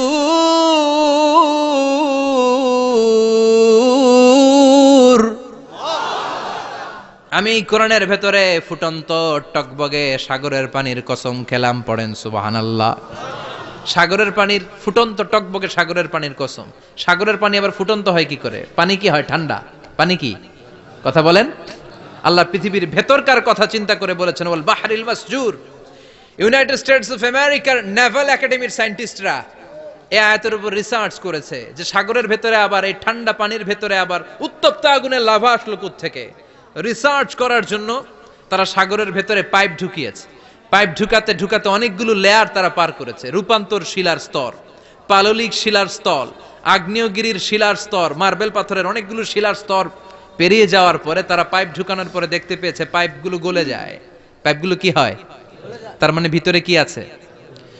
গত কয়েক মাস আগে জাপানে কিছু জিওলজিস্ট, ভূতত্ত্ববিদ, তারা গবেষণা করে পৃথিবীর এক মাথা থেকে আরেক মাথায় যেতে চাচ্ছে, মানে প্রতিপাদ স্থান। বাংলাদেশের এখান থেকে ছিদ্র করলে আপনি দক্ষিণ আমেরিকার চিলির সান্টিয়াগোতে যেয়ে উঠবেন। কথা বুঝতে পেরেছেন? তার মানে বাংলাদেশের প্রতিপাদ স্থান হচ্ছে দক্ষিণ সাউথ আমেরিকার চিলির সান্টিয়াগো। আবার ইন্ডিয়া থেকে ছিদ্র করতে করতে পৃথিবীর আরেক মাথা দিয়ে উঠবেন। সুবহানাল্লাহ বলেন। এটা তারা শুরু করেছে কিন্তু এখনো সফল হয় নাই। ইউএস এর নেভাল একাডেমির সায়েন্টিস্টরা পাইপ ঢুকাতে ঢুকাতে দেখে একটা পর্যায় শেষে পাইপ আর ঢুকানো যায় না। পাইপগুলো পৃথিবীর ভেতরে যেতে যেতে গলে গলে পানি হয়ে যায়। সুবহানাল্লাহ কইবেন না? এই রিসার্চ প্রজেক্টের যিনি চিফ, উনি বললেন bring the water proof pipe from America. America থেকে ওয়াটার প্রুফ পাইপ নিয়ে আস। আমার এমন পাইপ লাগবে গবেষণা করার জন্য যে পাইপ আগুনে জ্বলে না। ওয়াটার প্রুফের মধ্যে আগুন লাগালে আগুন ধরবে? বুলেট প্রুফে বুলেট মারলে বুলেট ঢুকবে? মাননীয় প্রধানমন্ত্রী শেখ হাসিনা যে গাড়িতে করে চড়ে, এটা বুলেট প্রুফ কার? গুলি মারলে ঢুকবে? আবার গুলি মারতে যায় না, 14 গোষ্ঠী উদ্ধার করে ছাড়বে আপনার, খবরদার। তো আমেরিকা থেকে ফায়ার প্রুফের পাইপ নিয়ে আসা হলো। নেভাল একাডেমির চিফ সায়েন্টিস্ট পাইপ ঢুকাতে আরম্ভ করলেন। ঢুকাতে ঢুকাতে পৃথিবীতে কিন্তু অনেকগুলো স্তর আছে। এই যে বালু মাটি, সব কিন্তু বালু মাটি নয়। আপনি খুঁড়তে খুঁড়তে পেয়ে যাবেন পাললিক শিলা, এরপরে রূপান্তরিত শিলা, এরপরে মার্বেল পাথরের শিলা, এরপরে শুরু হবে গরম আগ্নেয়গিরির শিলা। ওই শিলার ভেতরে এমন আগুন আল্লাহ রেখেছে, ওই নেভাল একাডেমির সায়েন্টিস্টরা ফায়ার প্রুফের পাইপ ঢুকাতে ঢুকাতে একটা লেভেল যাওয়ার পরে দেখা যে ফায়ার প্রুফের পাইপও গলে গলে মুহূর্তে পানি হয়ে যায়। তার মানে ভেতরে এমন আগুন আল্লাহ রেখেছে, ওই আগুনের তুলনায় পৃথিবীর আগুনের মতো নয়। ওই আগুনটাই জাহান্নামের আগুন। আবার বিজ্ঞানীরা গবেষণা করে ওই আগুনের মধ্যে মানুষের চিৎকার শুনেছে। এজন্য হাদিসে এসেছে আল্লাহর ওলিরা, মুমিন বান্দারা মারা গেলে তাদের রূহগুলো আকাশে চলে যায়, ইল্লিনে চলে যায়। আর কাফের মুশরিক আর নাস্তিকগুলো মারা গেলে তাদের আত্মাগুলো পৃথিবীর মাঝখানে সিজ্জিনে চলে যায়। ওই সিজ্জিনের ভেতরে আগুন আছে না নাই? চিল্লায় বলেন। তার মানে পাতালপুরীর কথাও আছে, সাগরের কথাও আছে, আকাশের কথাও আছে। কেমন করে দুনিয়াতে আমরা আসলাম সেটাও আছে। এমব্রয়োলজি, ভ্রূণ তত্ত্বের কথা কোরআনে আছে না নাই? পৃথিবীতে আল্লাহ কয়েক সিস্টেমে মানুষ বানালেন। সৈয়দনা আদমকে বানালেন, মাও নাই বাবাও নাই। সৈয়দনা আদম আলাইহিস সালামের বাবার নাম কি? মায়ের নাম কি? মাও নাই বাবাও নাই। আবার সৈয়দনা ঈসা আলাইহিস সালামকে আল্লাহ তৈরি করলেন, শুধু মা আছে বাবা নাই। আবার আমাদের সবাইকে আল্লাহ বানালেন, মাও আছে বাবাও আছে, ঠিক কিনা? এরপরে ছোট্ট এক ফোঁটা নাপাক থেকে আল্লাহ আমাদেরকে বানালেন। এই এক ফোঁটা বীর্যের মধ্যে যে প্রাণ আছে, এটা দুজন বিজ্ঞানী আবিষ্কার করেছে। লিয়েন হুক মাইক্রোস্কোপ যন্ত্র দিয়ে তারা বীর্যের মধ্যে, স্পার্ম ড্রপের মধ্যে গবেষণা করে পেয়েছে যে ওখানে কি যেন নড়ে। ওই এক ফোঁটা ড্রপের মধ্যে কি যেন নড়ে। সেখান থেকে ওরা আবিষ্কার করেছে এই স্পার্মের ভেতরে, শুক্রাণুর ভেতরে প্রাণের অস্তিত্ব আছে। এক ফোঁটা স্পার্মে, এক ফোঁটা বীর্যের মধ্যে 20 কোটি যদি শুক্রাণু না থাকে, ওই স্পার্ম থেকে আল্লাহ বেবি দেয় না, সন্তান দেয় না। সুবহানাল্লাহ কোন? এজন্য আল্লাহ বললেন হাল আতা আলাল ইনসানি হিনুম মিনাদ দাহরি লাম ইয়াকুন শাইআম মাযকুরা। ও মানুষ, কেন এত অহংকার করো? নজর করে তোমার জীবনের শুরুটার দিকে একটু তাকাও, কি ঝিলা তুমি? এক ফোঁটা নাপাক পানি, একটা স্পার্ম ড্রপ থেকে এসেছো। ইয়াখরুজু মিন বাইনি সুলবি ওয়াত তারায়েব, বাবার পৃষ্ঠদেশ থেকে মায়ের গর্ভদেশের মধ্যে তোমাকে নিয়ে গেল কে? সেখান থেকে ফি যুলুমাতিন সালাস, তিনটা প্যাকেট দিয়ে মায়ের পেটের মধ্যে তোমাকে প্রিজার্ভ করলো কে? আল্লাহ প্রত্যেকটা স্টেজ কোরআনে বলে দিয়েছেন। ফি যুলুমাতিন সালাস, তিনটা অন্ধকার প্রকোষ্ঠে আল্লাহ আমাদেরকে প্রিজার্ভ করেছেন। মায়ের ফুলের একটা প্যাকেট, মায়ের জরায়ুর একটা প্যাকেট, আবার মায়ের পেটের একটা প্যাকেট। ওই প্যাকেটের ভিতরে পৃথিবীর কোন কবিরাজের কবিরাজি কাজে লাগছে? ডাক্তারের ডাক্তারি? কোন কবিরাজ আম করে খাওয়াইছে? চিল্লায় বলেন তিনি কে? এরপর আল্লাহ বললেন ফি যুলুমাতিন সালাস, ওটা অন্ধকার ছিল। যেই টেম্পারেচারে রাখলে তুমি সুস্থ থাকবা, যেই টেম্পারেচারে রাখলে তুমি আস্তে আস্তে বড় হতে পারবা, সেখানে আমি রাখলাম। সেখান থেকে আমরা হয়ে গেলাম জিমেট, সেখান থেকে জাইগট, তারপরে ইমব্রয়ো, তারপরে ফেইটাস, ল্যাটার স্টেজ। প্রথমে ছিলাম ইনিশিয়াল স্টেজ, তারপরে ল্যাটার স্টেজ, আমরা বড় হতে লাগলাম। আল্লাহ আমাদেরকে হার্ট দিলেন, সিস্টনিক ডায়াস্টনিক, অলিন্দ নিলয় শুরু হয়ে গেল। রুহুর ফুৎকার আমাদের হৃদয়ে ভরে দিল কে? আল্লাহ আমাদেরকে স্কেলিটন দিলেন, কঙ্কাল, স্পাইনাল কর্ড দিলেন, আমাদের স্কাল দিলেন, মাথার খুলি দিলেন, লাঞ্চ দিলেন, ফুসফুস দিলেন, গল ব্লাডার দিলেন। যেখানে যেটা ঠিক যেমন ভাবে দেয়া দরকার মায়ের পেটে থাকতেই সেটা দিয়ে দিয়েছে কে? আল্লাহ। এরপর 8 মাস আমরা মায়ের পেটে মারে কষ্ট দিলাম। ওই মুহূর্তে আমার মা আমার জন্য যতটা কষ্ট করেছে পৃথিবীর কেউ ওই খবর রাখে না। জোরে কোন ঠিক কিনা? বোঝা হয়ে গিয়েছিলাম, একটা বস্তা। আমরা প্রত্যেকে মায়ের পেটে ছিলাম একটা কি? এই বস্তা নিয়ে আমার মা খেতে যেত, ঘুমাতে যেত। এই বস্তাটা পেটে করে আমার মা রান্নাঘরে রান্না করত। একদিনও রান্না বন্ধ হয় নাই। এই বস্তাটা নিয়ে আমার মা টয়লেটে যেয়ে বসতে পারতো না। 8 মাস এরকম কষ্ট করেছে। এজন্য মায়ের মনে কষ্ট দিলে আল্লাহ রোষ কেঁপে যায়। মায়ের কাছ থেকে দোয়া নেওয়ার দরকার আছে না নাই? মায়ের মনে কষ্ট দিবেন? মায়ের সাথে বেয়াদবি করবা কেউ? মায়ের থেকে দোয়া নেওয়ার দরকার আছে না নাই? মা যার নাই সে জানে মা না থাকার কি জ্বালা। চিল্লা এখন ঠিক কিনা? যখন রাত্রি নিঝুম, এই চোখে ঘুম, একলা শূন্য ঘরে, তোমায় মনে পড়ে মাগো, তোমায় মনে পড়ে।